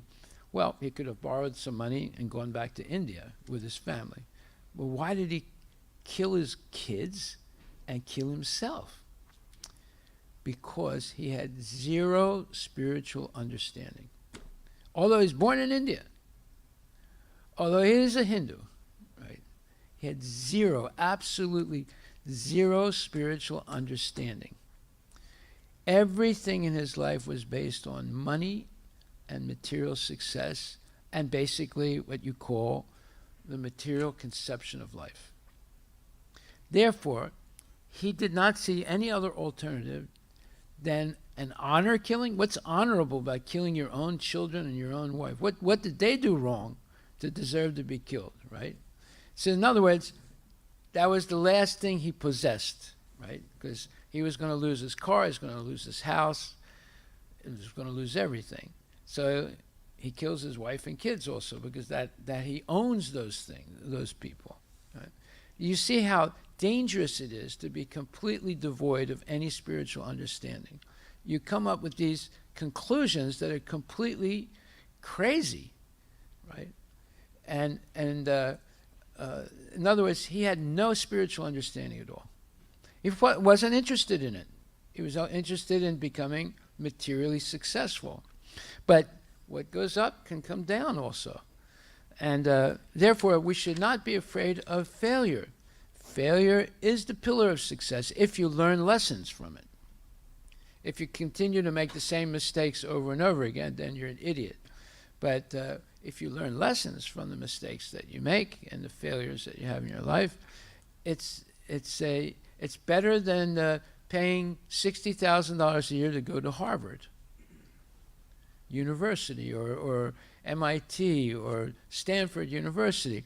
That's the school of hard knocks, right? When you get the experience of making mistakes and learn from them, you become wise and you develop wisdom. So don't be afraid of material failure. Be afraid of being completely ignorant of spiritual life like Rajaram. Because then you'll make continual mistakes until you commit suicide. So becoming a Mayavadi is committing suicide because they deny their individuality in order to merge into the Brahman effulgence. So that's like the ultimate nonsense in this world. Okay, so then another point is one does not think there can be any activities that are based on intelligence beyond the construction of skyscrapers, big roads, cars, cell phones, internet, AI, and this thing and that thing. This is proof of Mayaprita Jnana, that is, one who has lost all intelligence. They think there's nothing beyond these material acquisitions and material accomplishments. And then number 5, such a person who's in the material conception of life does not know that the aim of life is realization of the absolute truth, or Vishnu, or Krishna. They are captivated by the external features of the material world and therefore do not know what liberation from birth and death is. They're not even interested in it. They just accept that you die and after that there's nothing. So they're not even interested in finding out anything else. And then number 6, they're eager to receive honor from others and disturbed by dishonor. They're anxious to be famous for business or religion, and they want to be a pundit, right? Like Pandit Nehru. But Nehru was not really a pundit. If anything, he was a fake. He ruined India by industrializing it, right? But people want to be. They're wannabes. They want to be a pundit, or they want to be some big spiritual leader, or they want to be some guy that's giving lectures all over the country how to make more money, how to flip houses, how to do this, how to do that. So, and sometimes such people join fake religions and that are not following really religious principles, and they try and become some kind of a prophet. Just like Rajneesh, he became an iconoclast. Look this word up, iconoclast. E-C-O-N-C-L-E-S-T. Iconoclast. E-C-O-N-O-C-L-E-S-T. You find it? The critical. You have the microphone there? Iconoclastic. Yeah. What's it mean?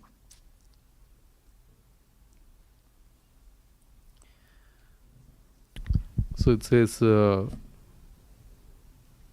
iconoclast is a critic, a person who attacks cherished beliefs and You turned it off. You turned it off. Start again. Battery. The battery's dead? Okay. Anyway, an iconoclast is a person that goes against wisdom or the normal understanding of things and tries to tear down, like morality or whatever. They go against things. So the Rajneesh, everything he said was against Vedic knowledge. And that's why people liked him, because, he was daring, and he would say these big things that would blow people's minds, because he would speak against the Vedas. And and at the same time present himself as some big guru, right? So, and that's called an iconoclast. He goes against the standard wisdom of life. So his point was, you don't have to. You can become a sannyasi by engaging in sense gratification intensely, and eventually you lose the taste for it. Well, sorry to tell you, Rajneesh, but all the people that you were hoping would lose the taste for sense gratification, they never lost it. In fact, it went out of control, right? So you don't get rid of a fire by feeding it gasoline, right? You keep feeding the fire gasoline, and it just keeps stronger and stronger. So therefore, in his ashram in Oregon, he had, he said, you cannot reject anybody who wants to have, an intimate relation with you, right? Okay, so what happened? It was like a big orgy in his ashram, and he had thousands of people in the ashram, right? And then what happened after that? There was an AIDS breakout in his ashram, right? So you see, he was defeated by nature. And then later on, he was defeated by his outlandish, flaunting of his opulence, and eventually the IRS got him. Right? So we cannot go against the laws of material nature. That's another big subject. We've been talking about that also. But today we're talking about the material concept of life. And then it says, number 7, in the material concept of life, people function always in dualities of good and bad, happiness and distress, success and failure, love and hate, war and peace, etc. Everyone is overwhelmed by these dualities. Should I live in America, or should I go back to India? Should I marry this person, or should I marry that person? Should I remain married, or should I get a divorce? Should I do this? Should I do that? Should I buy this car, or should I buy that car? It drives people crazy, all these dualities in life. And that's because they have no relationship with God or with Krishna. Therefore, they are continually facing these dualities. Now, how can you become free of the dualities when you decide that I'm only going to do things that are pleasing to Krishna? Immediately you're free of dualities, right? If you don't know how to serve Krishna, then you ask Shiksha and Diksha gurus. And that way you'll be able to make decisions all the time based on not dualities, but based on one point, and that is, I'm only going to do those things that are pleasing to Krishna. In other words, there are 6 symptoms of surrender. Number 1, do only things favorable to Krishna. Number 2, give up doing all things that are not favorable for Krishna. Number 3, accept Krishna as your protector, and not your gun, not your money, not your political friends, not your family, but Krishna as your only protector. And number 4, accept everything that happens as the mercy of Krishna. And that is a little difficult for most people, because when something bad happens, they say, well, I was chanting, I was doing this, and look what happened. I'm not going to chant anymore Hare Krishna. I'm not going to go to the temple anymore, because I was always praying that these things don't happen, and they happened. Well, look what happened to Arjuna. They had to go through so many years of exile, and they had to go through the Kurukshetra war, and they had to see so many, and and then the Kurus tried to assassinate them, and so many things happened, right? But yet, they always kept faith in Krishna, and they were able to not be defeated by the evil that was being done to them. So, therefore, it's very easy to be Krishna conscious when everything's going good. But when everything sort of turns bad, that's the test if we're Krishna conscious or not. And you cannot expect that everything will be good in the material world, because the material world is full of demons. In the past, there were only a few demons, like Hiranyakashipu and Ravana and Kamsa and so forth. Today, they're not just 2 or 3 demons, there are millions of them. So there's going to be trouble in the material world. If everything was all right, TK, you wouldn't want to go back to Godhead. You would say, oh, I want to stay here. I'm having a good time here. No, nothing is TK, because there's birth, death, old age, and disease. Okay, so this functioning in duality drives people crazy, right? And then number 8, people fight with others to protect their false possessions. Like, for example, if you look in a newspaper, you'll see these type of articles. They say, son kills the mother because she wouldn't give him the remote control for the television. He killed his mother because they got an argument over who's gonna have the remote control. Have you ever seen an article like that in the newspaper? No? Look it up right now. Look it up right now. Son kills mother or kills brother or something because he refused to give him the remote control. I bet you'll find it. So there are times of crazy things like this, because people are so, let's say, attached that they're willing to kill for, pennies. And then number 9, one makes money and spends it on unwanted things like lipstick, or trying to go to the moon, and thus human energy is spoiled without achievement of spiritual realization. So, lipstick is a little thing, right? Going to the moon is a big thing, right? And trying to find a solution to death, it's another big thing. So did you find something like that? Yeah. What did it say? So this actually happened somewhat recently in 2021. What's it So say? tussle over TV remote control leads to murder. You see? It's crazy. But it happens because people don't have control of their mind and senses, and they are spending their time, wasting their time, self-indulging instead of self-controlling. Right?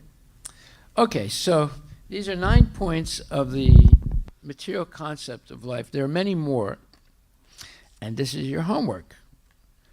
And now we'll hear the homework for today, but this is your homework for next week, is to do research on what is the material conception of life. All right, it's a big subject. Okay, now I see that Samart did homework, and And Vidya Nath did homework. So Vidya Nath goes first. And actually, I read it. It's very well done. Guru Maharaj. So you were concerned about last week. We had a discussion here, right? No, I promised you I will do that. That's why, Maharaj. I said the homework is for everyone. It's not just for little kids. It's for everybody. Whoever comes to the class, they have to do homework. Now, that's a reason not to come to class, right? Of course. Let's hear what your homework is. You were asking me why, there's so many problems in life, and what did I tell you last week? Yes, Maharaj. It's very, very interesting. By doing homework, I understand a lot. No, Let me take it. Okay, first you have to say what the homework is. Sure, Maharaj.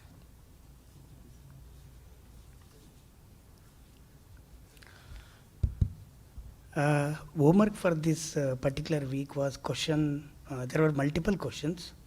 The first one is Srimad Bhagavatam 3.25.43. Answer the following questions.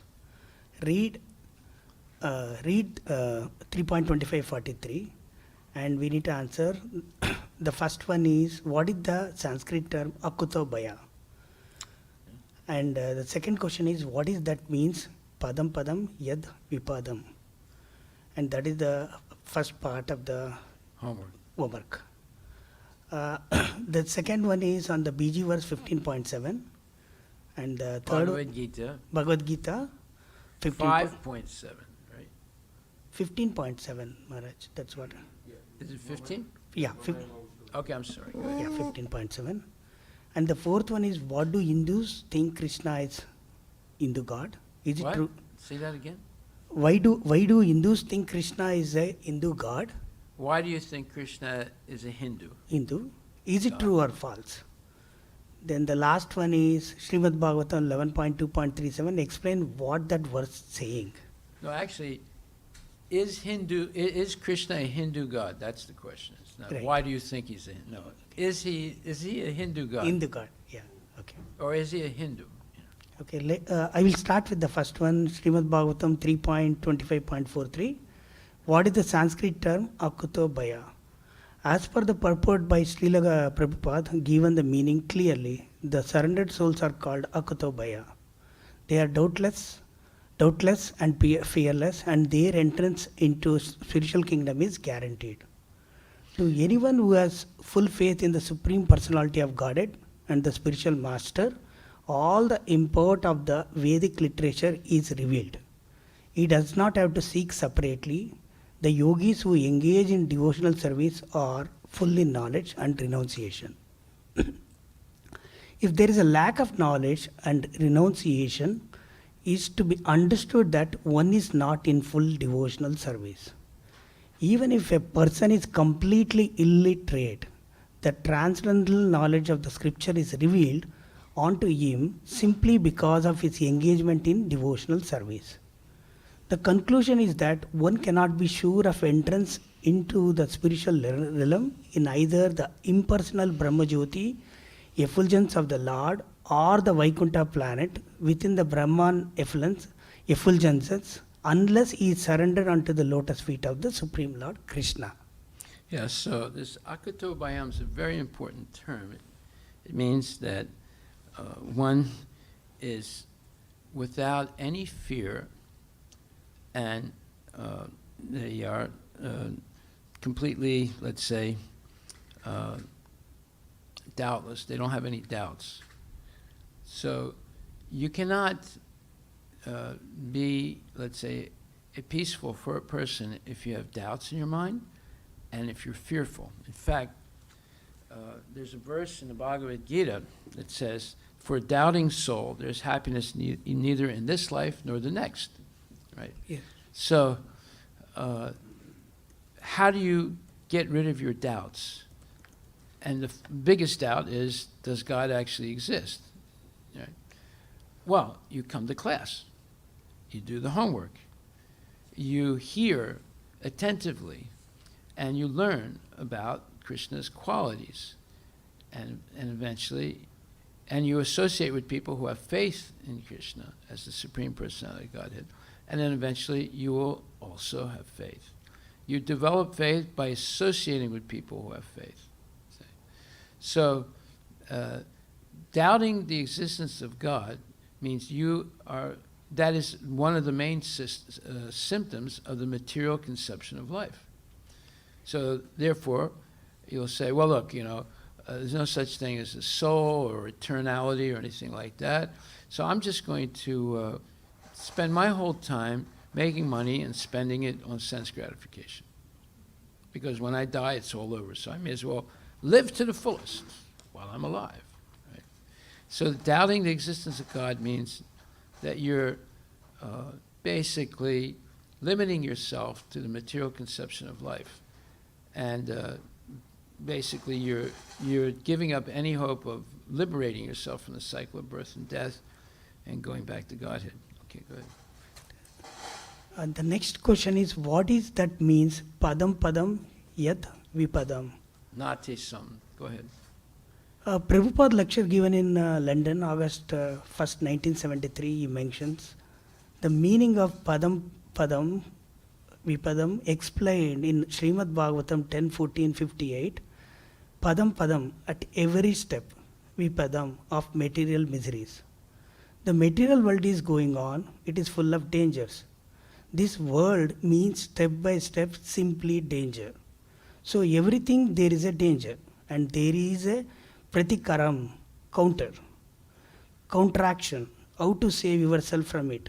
This is called struggle for existence. In other words, you're trying to avoid having an accident, therefore you buy insurance. You're trying, that doesn't mean you're going to avoid it, but at least you're trying to hedge it by having insurance. And you're trying to avoid causing trouble for your family, so you get life insurance, right? And then you're trying to avoid losing money on your cell phone, so you buy insurance on the cell phone. And so in this way, you might end up with like 10 or 20 insurances, right? To try and not be a loser, because you buy something or you misuse something and so forth. So there's danger in every step. That means there's danger in every step of life. At any moment, something can happen. So therefore, you have also Medicare and Medicare 1, Medicare 2, Medicare 3, Medicare 4, Medicare 5, because you're trying to protect yourself so you don't lose all your money if you get sick and go to the hospital. So there's danger at every step. That's all the insurance companies, they make money based on your fear, right? So it's easy to sell life insurance because everybody knows they're going to die, right? So that used to be an easy sell. Nowadays, people they rather have Bitcoin than to buy insurance, life insurance. But we see that people understand that any minute something can happen. So that means you're living in a very dangerous world. Go ahead. I am unhappy, so that to become happy, I have to work. I have to get money. Whatever I want, so this is going on, padam padam yad vipadam. That's the meaning. The next question. It says, I am unhappy, so that to become happy, I have to work. I have to get money. Whatever I want, so this is going on. So in other words, if you don't have money, then you won't have a way of offsetting dangerous situations like health problems or economic downturn or whatever. So one thing leads to the other. The fear of danger in every step means you come up with different, for example, different strategies to overcome it. Like, for example, there was a man once in India who realized that life was very dangerous. So he decided to find the safest place to stay so he would not be troubled. So one day he was walking in the forest and he saw an abandoned well. And he thought to himself, this has to be the safest place. No one would ever find this well. It's out in the wilderness and in the deep forest. So I'll get this log and I'll put it over the hole of the well, and I'll tie my feet to the log, and I'll put myself upside down inside the well, and that way I'll be peaceful. No one will bother me. So he did that. And as soon as he was upside down in the well, and he thought, now no one will ever see me, and no one will ever bother me. And all of a sudden he sees there's a dragon at the bottom of the well, and it's spitting out fire. He didn't notice that, right? It's only when he got down there that he got freaked out. And then when he looked up to how he was going to get out, he saw there was a white rat and a black rat eating the ropes that tied him to the log, and they were eating them really fast. And he got scared. He was in anxiety. He's never been in such anxiety before.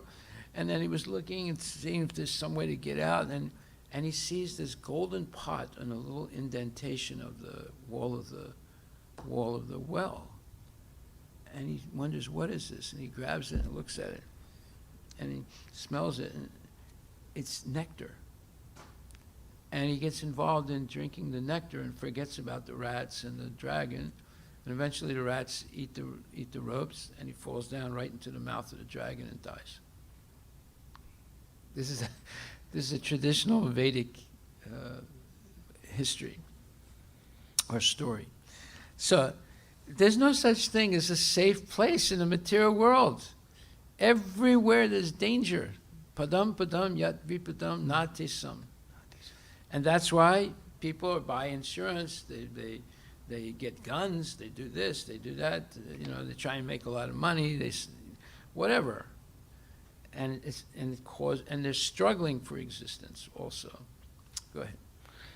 The next question is BG, Bhagavad Gita verse 15.7. The translation of Srila Prabhupada mentioned very clearly, the living entities in this conditional world are my eternal fragmental parts. Due to conditioned life, they are struggling very hard with the sixth sense, which include the mind. Based on this particular verse and the purport, the summary is, the living entity is the fragmental part and parcel of the Supreme Lord eternally. He is eternally fragmented. It is clearly said, Sanatana. According to the Vedic version, the fragmented means he has an eternal soul. Eternal soul. And he's an eternal, unique individual, just like Krishna is an eternal, unique individual. Right, go ahead. According to the Vedic version, the Supreme Lord manifests and expands in himself in innumerable expansion, of which the primary expansions are called Vishnu Tattva and the secondary expansions are called the living entities. In other words, the Vishnu Tattva is the personal expansion and the living entities are the separated expansions.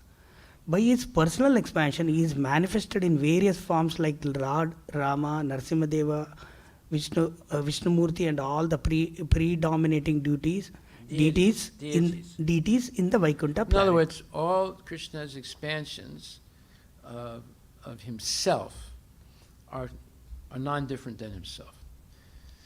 But all the living entities are unique individuals, different than Krishna, although they come from him.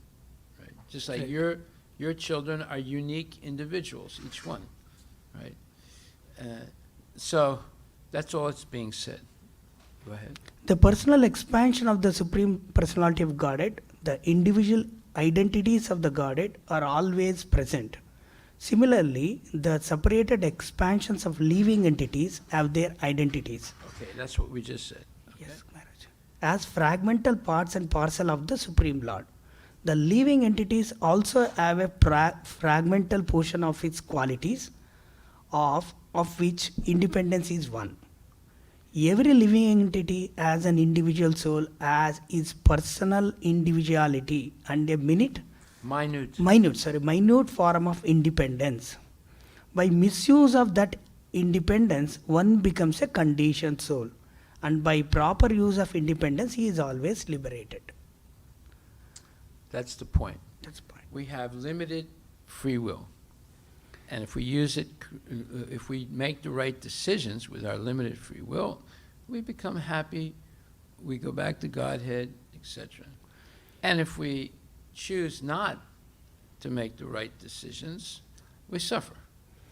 And that was a discussion we had yesterday with the gentleman who just left about when he said, well, it sounds as if God is this bad guy because, he says, if you don't surrender unto me, then this will happen and that'll happen to you. I said, yes, but why don't you look at what happens if you do surrender to him? You'll be free of birth and death, old age and disease. So why don't you look at that? Just like when you get a license to drive a car, you had to pass a written test and you have to pass a practical demonstration that you know how to drive a car. I said, and then they wish you well, and they tell you if you follow all these rules that you've been trained in, that you passed the test in, then you won't have a problem, And if you don't, then you're going to have problems. You'll get tickets, and they can take your car away from you. They can cancel your license, and so many things. You can end up in jail also. So. Does that mean the government is mean and nasty? No. It just means that there are rules. You follow the rules, you have less problems. You don't follow the rules, you'll have more problems. In his conditional life, he is dominated by the material modes of nature, and he forget the transcendental loving service of the Lord, Krishna. As a result, he has to struggle very hard to maintain his existence in the material world. That's a conclusion, Maharaj. Yes. The next question is, why do Hindus think Krishna is Hindu God? Is it true or false? Prabhupada explained in Room Conversation, November 7th, 1970 in Bombay, very well. It is false. Krishna is not only for Hindus. The guest mentioned that about Hindu Dharma, that's what he is asking. Prabhupada is saying that they are not attracted to Hindu Dharma. The guest, then why they are attracted to Hare Rama, Hare Krishna? Prabhupada says very clearly they are attracted to Krishna. These people, they are Hindi, but you are taking Krishna as Hindu. This is your mistake. Krishna is Hindu, no. He is God. He is God. God Hindu ne, Muslim ne, Christian ne, Parsi ne, God is God. And I am also not interested in preaching Hindu Dharma. Want to preach Krishna Dharma. Krishna conscious, that is the only Dharma, Krishna literature. It is not a Hindu Dharma literature. That's what Prabhupada answers.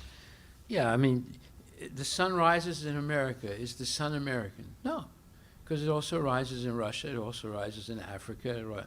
So you cannot say the sun is this or that. And the same way, Krishna is not just for Hindus. Krishna is for everyone. Right? Okay.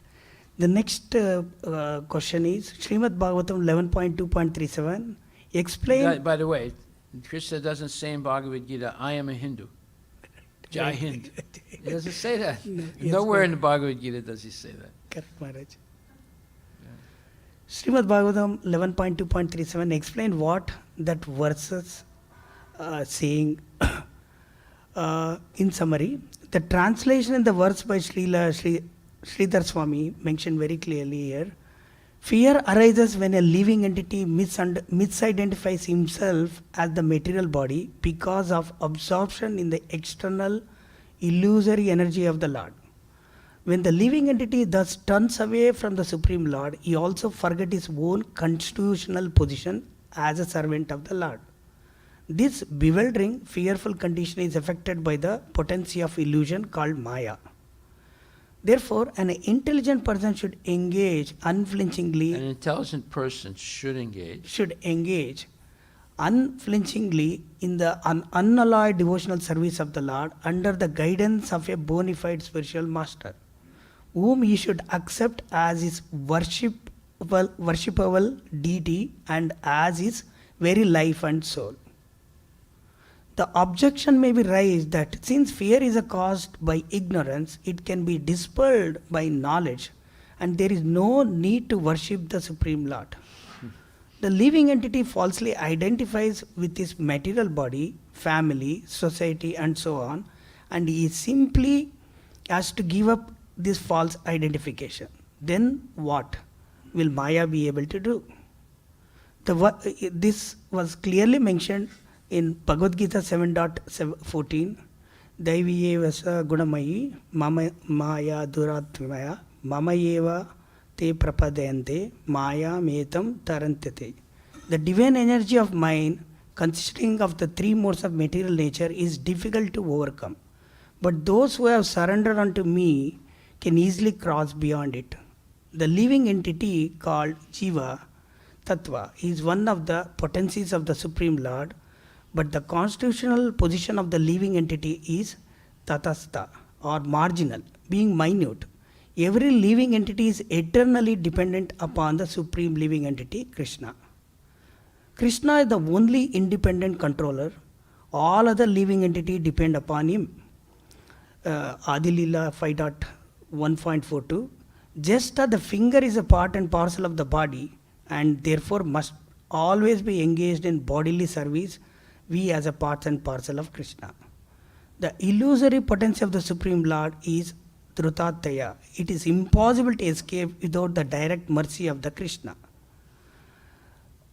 The example may be given that when the sun is covered by clouds, no man-made apparatus can remove them from the sky. But the sun itself, which created the clouds, can immediately burn away the cloud, covering the reveal itself. Similarly, when we become covered by the illusory potency of the Lord, we identify with our temporary material body, and thus we are always in fear and anxiety. But when we surrender unto the Lord Himself, He can immediately free us from this illusion. The material world is padam padam yad vipadam. It is dangerous every step. When a living entity understands that he is not the material body, but an eternal servant of the God, his fear is vanquished. As stated in Srila Vishwanatha Chaturthi Thakur, in this Bhagavad Dharma, devotees have no need to fear the bondage of material existence. That fear goes away of its own accord for one who engages in devotional service. In this connection, Srila Bhakti Siddhanta Saraswati Thakur has emphasized the necessity of accepting a bona fide spiritual master. The bona fide spiritual master is completely free from envy of other living entities, and therefore he freely distributes knowledge of devotional service to the Supreme Personality of the Godhead. When the living entities who are inimical to the service of the Lord somehow hear this knowledge submissively, they become free from the illusory potency of the Lord, which has covered them and thrown them into various miserable species of life. According to Srila Bhakti Siddhanta Saraswati Thakur, by the mercy of the spiritual master, the faithful disciple gradually realizes the transcendental position of Lord Narayana. Hare Krishna. Hare Thank you Krishna. very much. Thank you, Guru Maharaj, for giving this knowledge. Thank you, Maharaj. Samarth? Is he here? No? Oh yeah, okay.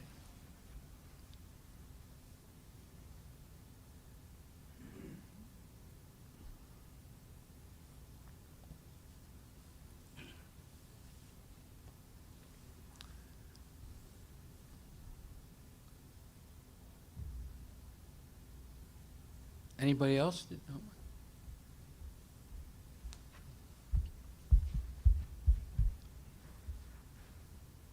Take your mask off.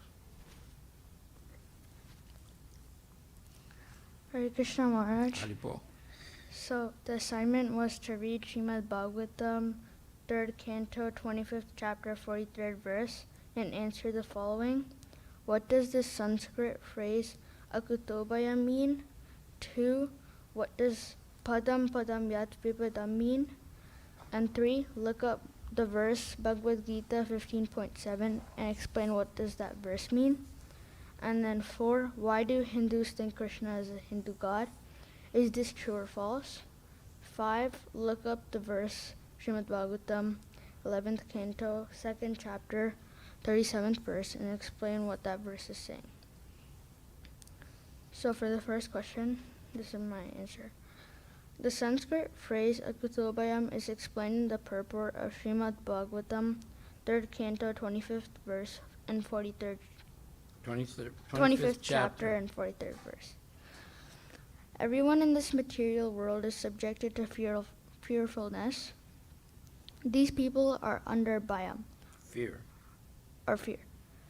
On the other hand, those who are surrendered unto the lotus feet of the Supreme Lord are called Akutobhayam.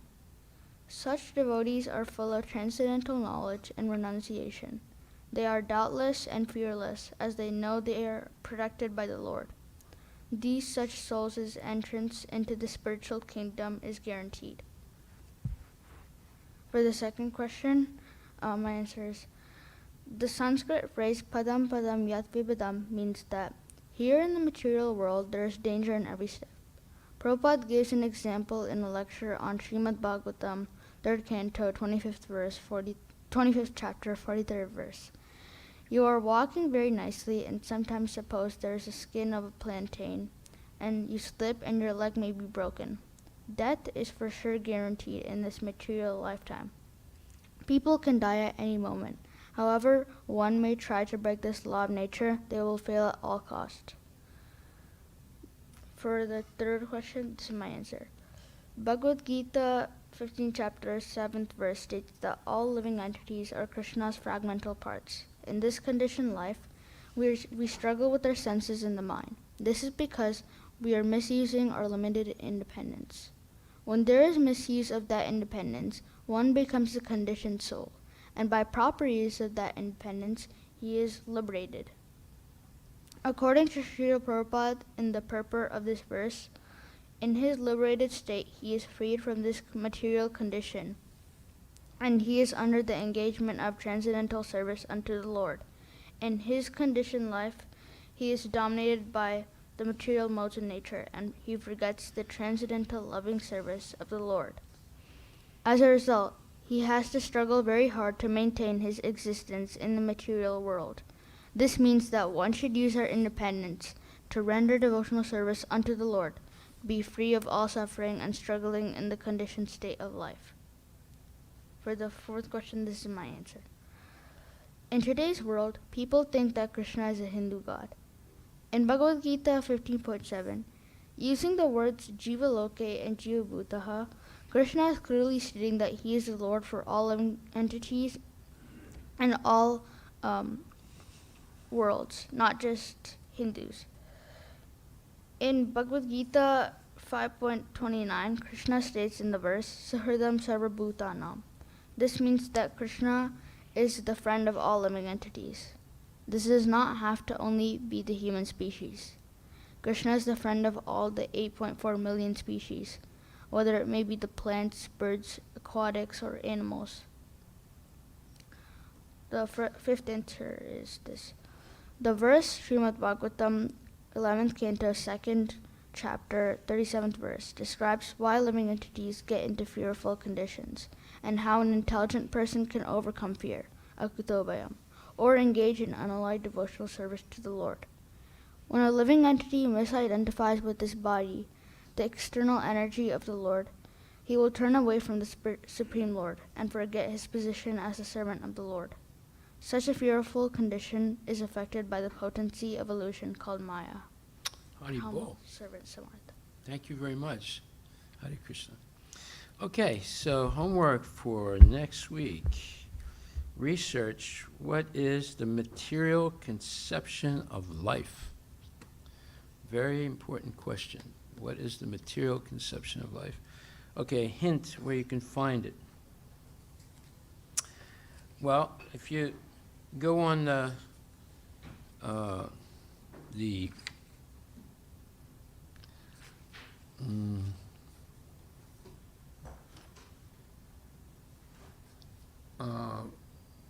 Wikipedia, Vanipedia, right? Vanipedia, and just type, or just type in the material conception of life, Prabhupada. Do that now. Let's see if the material conception of life, Prabhupada. Let's see what happens.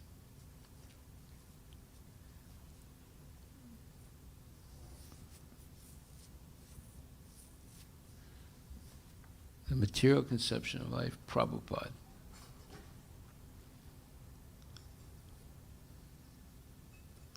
Anyone get it?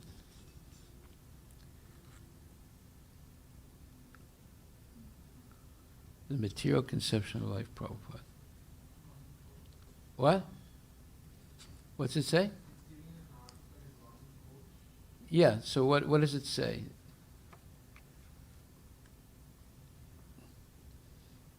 The first thing should be Bhagavad Gita, first chapter, 29th verse, purport. There are two kinds of trembling of the body. Okay, so that's 24 pages of quotes from all of Prabhupada's books about the material conception of life. Okay? Got it? So just do a summary of it, the main points, and try and understand what it is. Okay, any questions about what we discussed today, or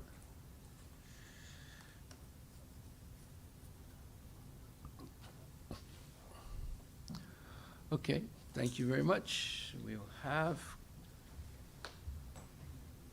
Prabhupada Guru Puja.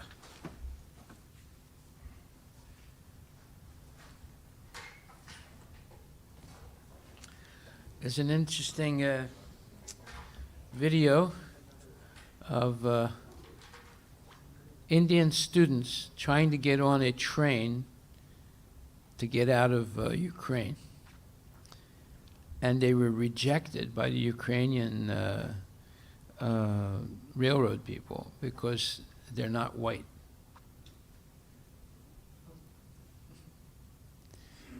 Very interesting video. And they're begging them, please, please, please, we have to leave, please. And they just slammed the door on them, wouldn't let them into the train.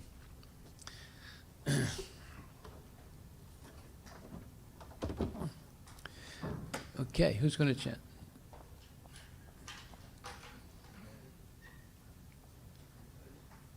Who's going to chant?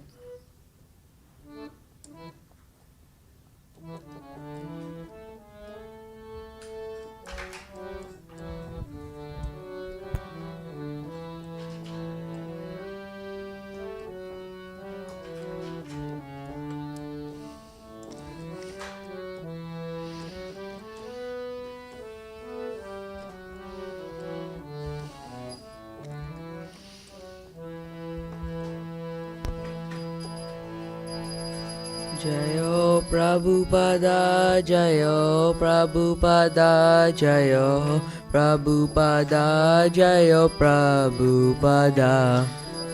Prabhupada, Jaya Prabhupada, Jaya Prabhupada, Jaya Prabhupada. Shri Guru Charana Padma Kevala Bhakati Sadma.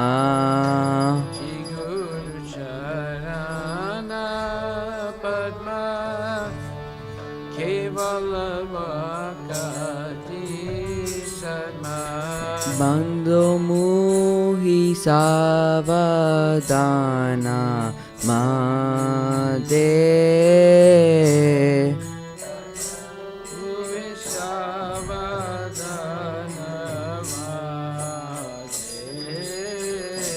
Jahara Prasade Bhai E Bhava Toriya Jai.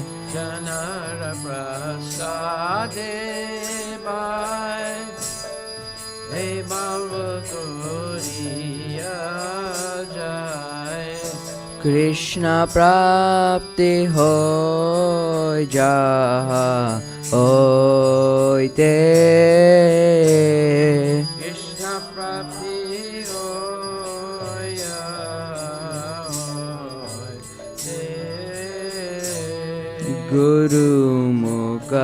पद्मावाक्याः चित्ते ते कोरियाक्या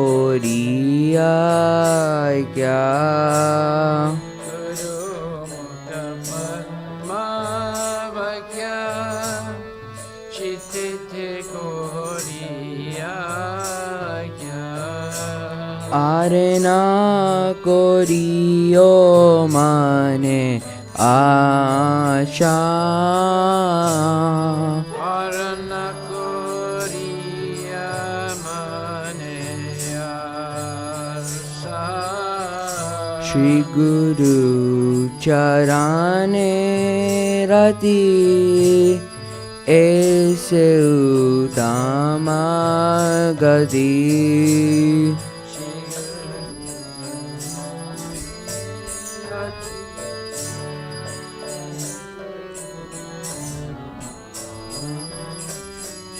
जे प्रसादे पूरे सर्वा आशा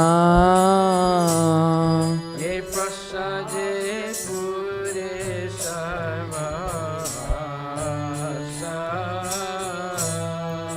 चक्षुर्दान दिलो जे जन्मे जन्मे प्रभु से Chudana Divaje Janme Janme Prabhu Se Divya ज्ञान हृदय प्रकाशितो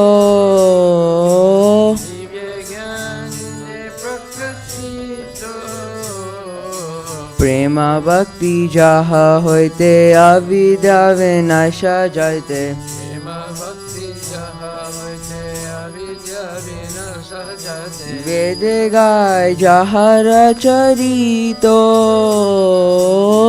Vedekaya Janaracharito श्री गुरु करुणा सिंधु आदमा जनरा बंधु Guru Karuna Sindhu Adana Janara Bandhu लोकेनाथ लोकेरा जीवाना Lokena Lokera Jivana हा हा प्रभु करो दया देहो मोरे पदचया Mahaprabhu Pura Doya Deya Muri Padachaya एवे जास गुशिक्र Bhuwana Deveya Siddhi Bhuvana Prabhupada पतिता पवाना Prabhupada Patita Pavana जयो प्रभुपदा जयो प्रभुपदा जयो प्रभुपदा जयो Prabhupada Jaya Prabhupada Jaya Prabhupada Jaya Prabhupada Jaya Prabhupada नमो विष्णुपदाय कृष्णपृष्ठाय भूतले श्रीमति भक्ति वेदांत स्वामी इति नामिने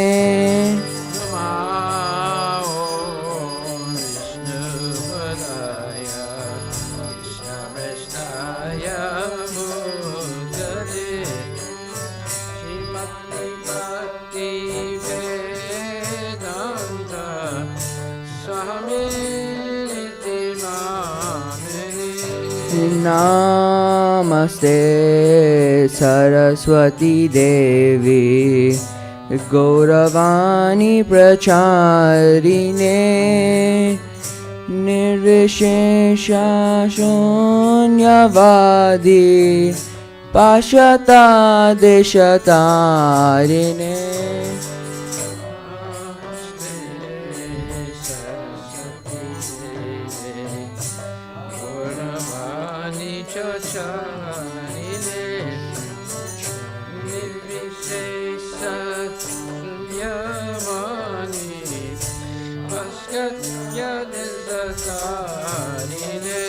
जय Shri Krishna Chaitanya Prabhu Nityananda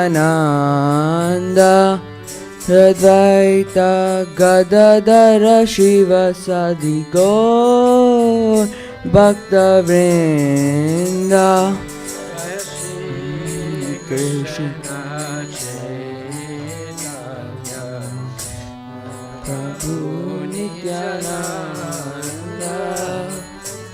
Shri Advaita Gadadhara Shiva Sadi Gaur Bhakta Vrinda Hare Krishna Hare Krishna Krishna Krishna Hare Hare Hare Rama Hare Rama Rama Rama Hare Hare Hare Krishna Hare Krishna Krishna Krishna Hare Hare Hare Rama Hare Rama Rama Rama Hare Hare Hare Krishna Hare Krishna Krishna Krishna Hare Hare Hare Rama Hare Rama Rama Rama Hare Hare Hare Krishna Hare Krishna Krishna Krishna Hare Hare Hare Rama Hare Rama Rama Rama Hare Hare Nitai Gaura Hari Bol Hari Bol Hari Bol Nitai Gaura Hari Bol Hari Bol Hari Bol Hari Bol Nitai Gaura Hari Bol Jai Om Vishnupad Paramahansa Pararajagachas Tatara Shri Shimadi's Divine Grace A.C. Bhaktivedanta Goswami Maharaj Srila Prabhupada Ki Jai Anantakoti Vaishnava Vrinda Ki Jai Dhamacharya Srila Haridas Thakur Ki Jai Prem Se Kaho Shri Krishna Chaitanya Prabhu Nityananda Shri Advaita Gadadhar Shivasadi Gaur Bhaktivinoda Ki Jai Shri Shri Radha Krishna Gopinath Samakunda Radha Kunda Giri Govardhan Ki Jai Shri Vrindavan Dham Ki Jai Shri Mayapur Dham Ki Jai Shri Jagannath Puri Dham Ki Jai Tulasi Devi Ki Jai Bhakti Devi Ki Jai Ganga Maya Ki Jai Jamuna Maya Ki Jai Samaveda Bhaktivinoda Ki Jai Nitai Gaura Premanandi All glories to assembled all glories to assembled devotees, all glories to assembled all glories to Shri Guru and Shri Guranga, all glories to Srila Prabhupada Ki Jai Nama Om Vishnu Padaya Krishna Vishnu Namaste.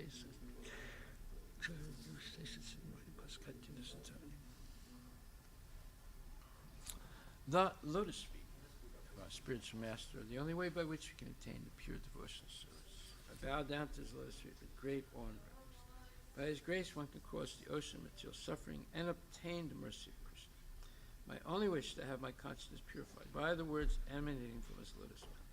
Attachment to his lotus feet is perfection that fulfills all desires. He opens my darkened eyes and fills my heart with transcendental knowledge. He is my Lord, birth after birth. From him, ecstatic prema emanates. By him, ignorance is destroyed. The Vedic scriptures sing of his character. Our spiritual master is the ocean of mercy, the friend of the poor, and Lord and master of devotees. O Master, be merciful unto us. Give us the shade of your lotus feet. Your favor spread throughout all the three worlds. We take shelter of your lotus feet. Srila Prabhupada Ki Jai. Nama Om Vishnu Padaya.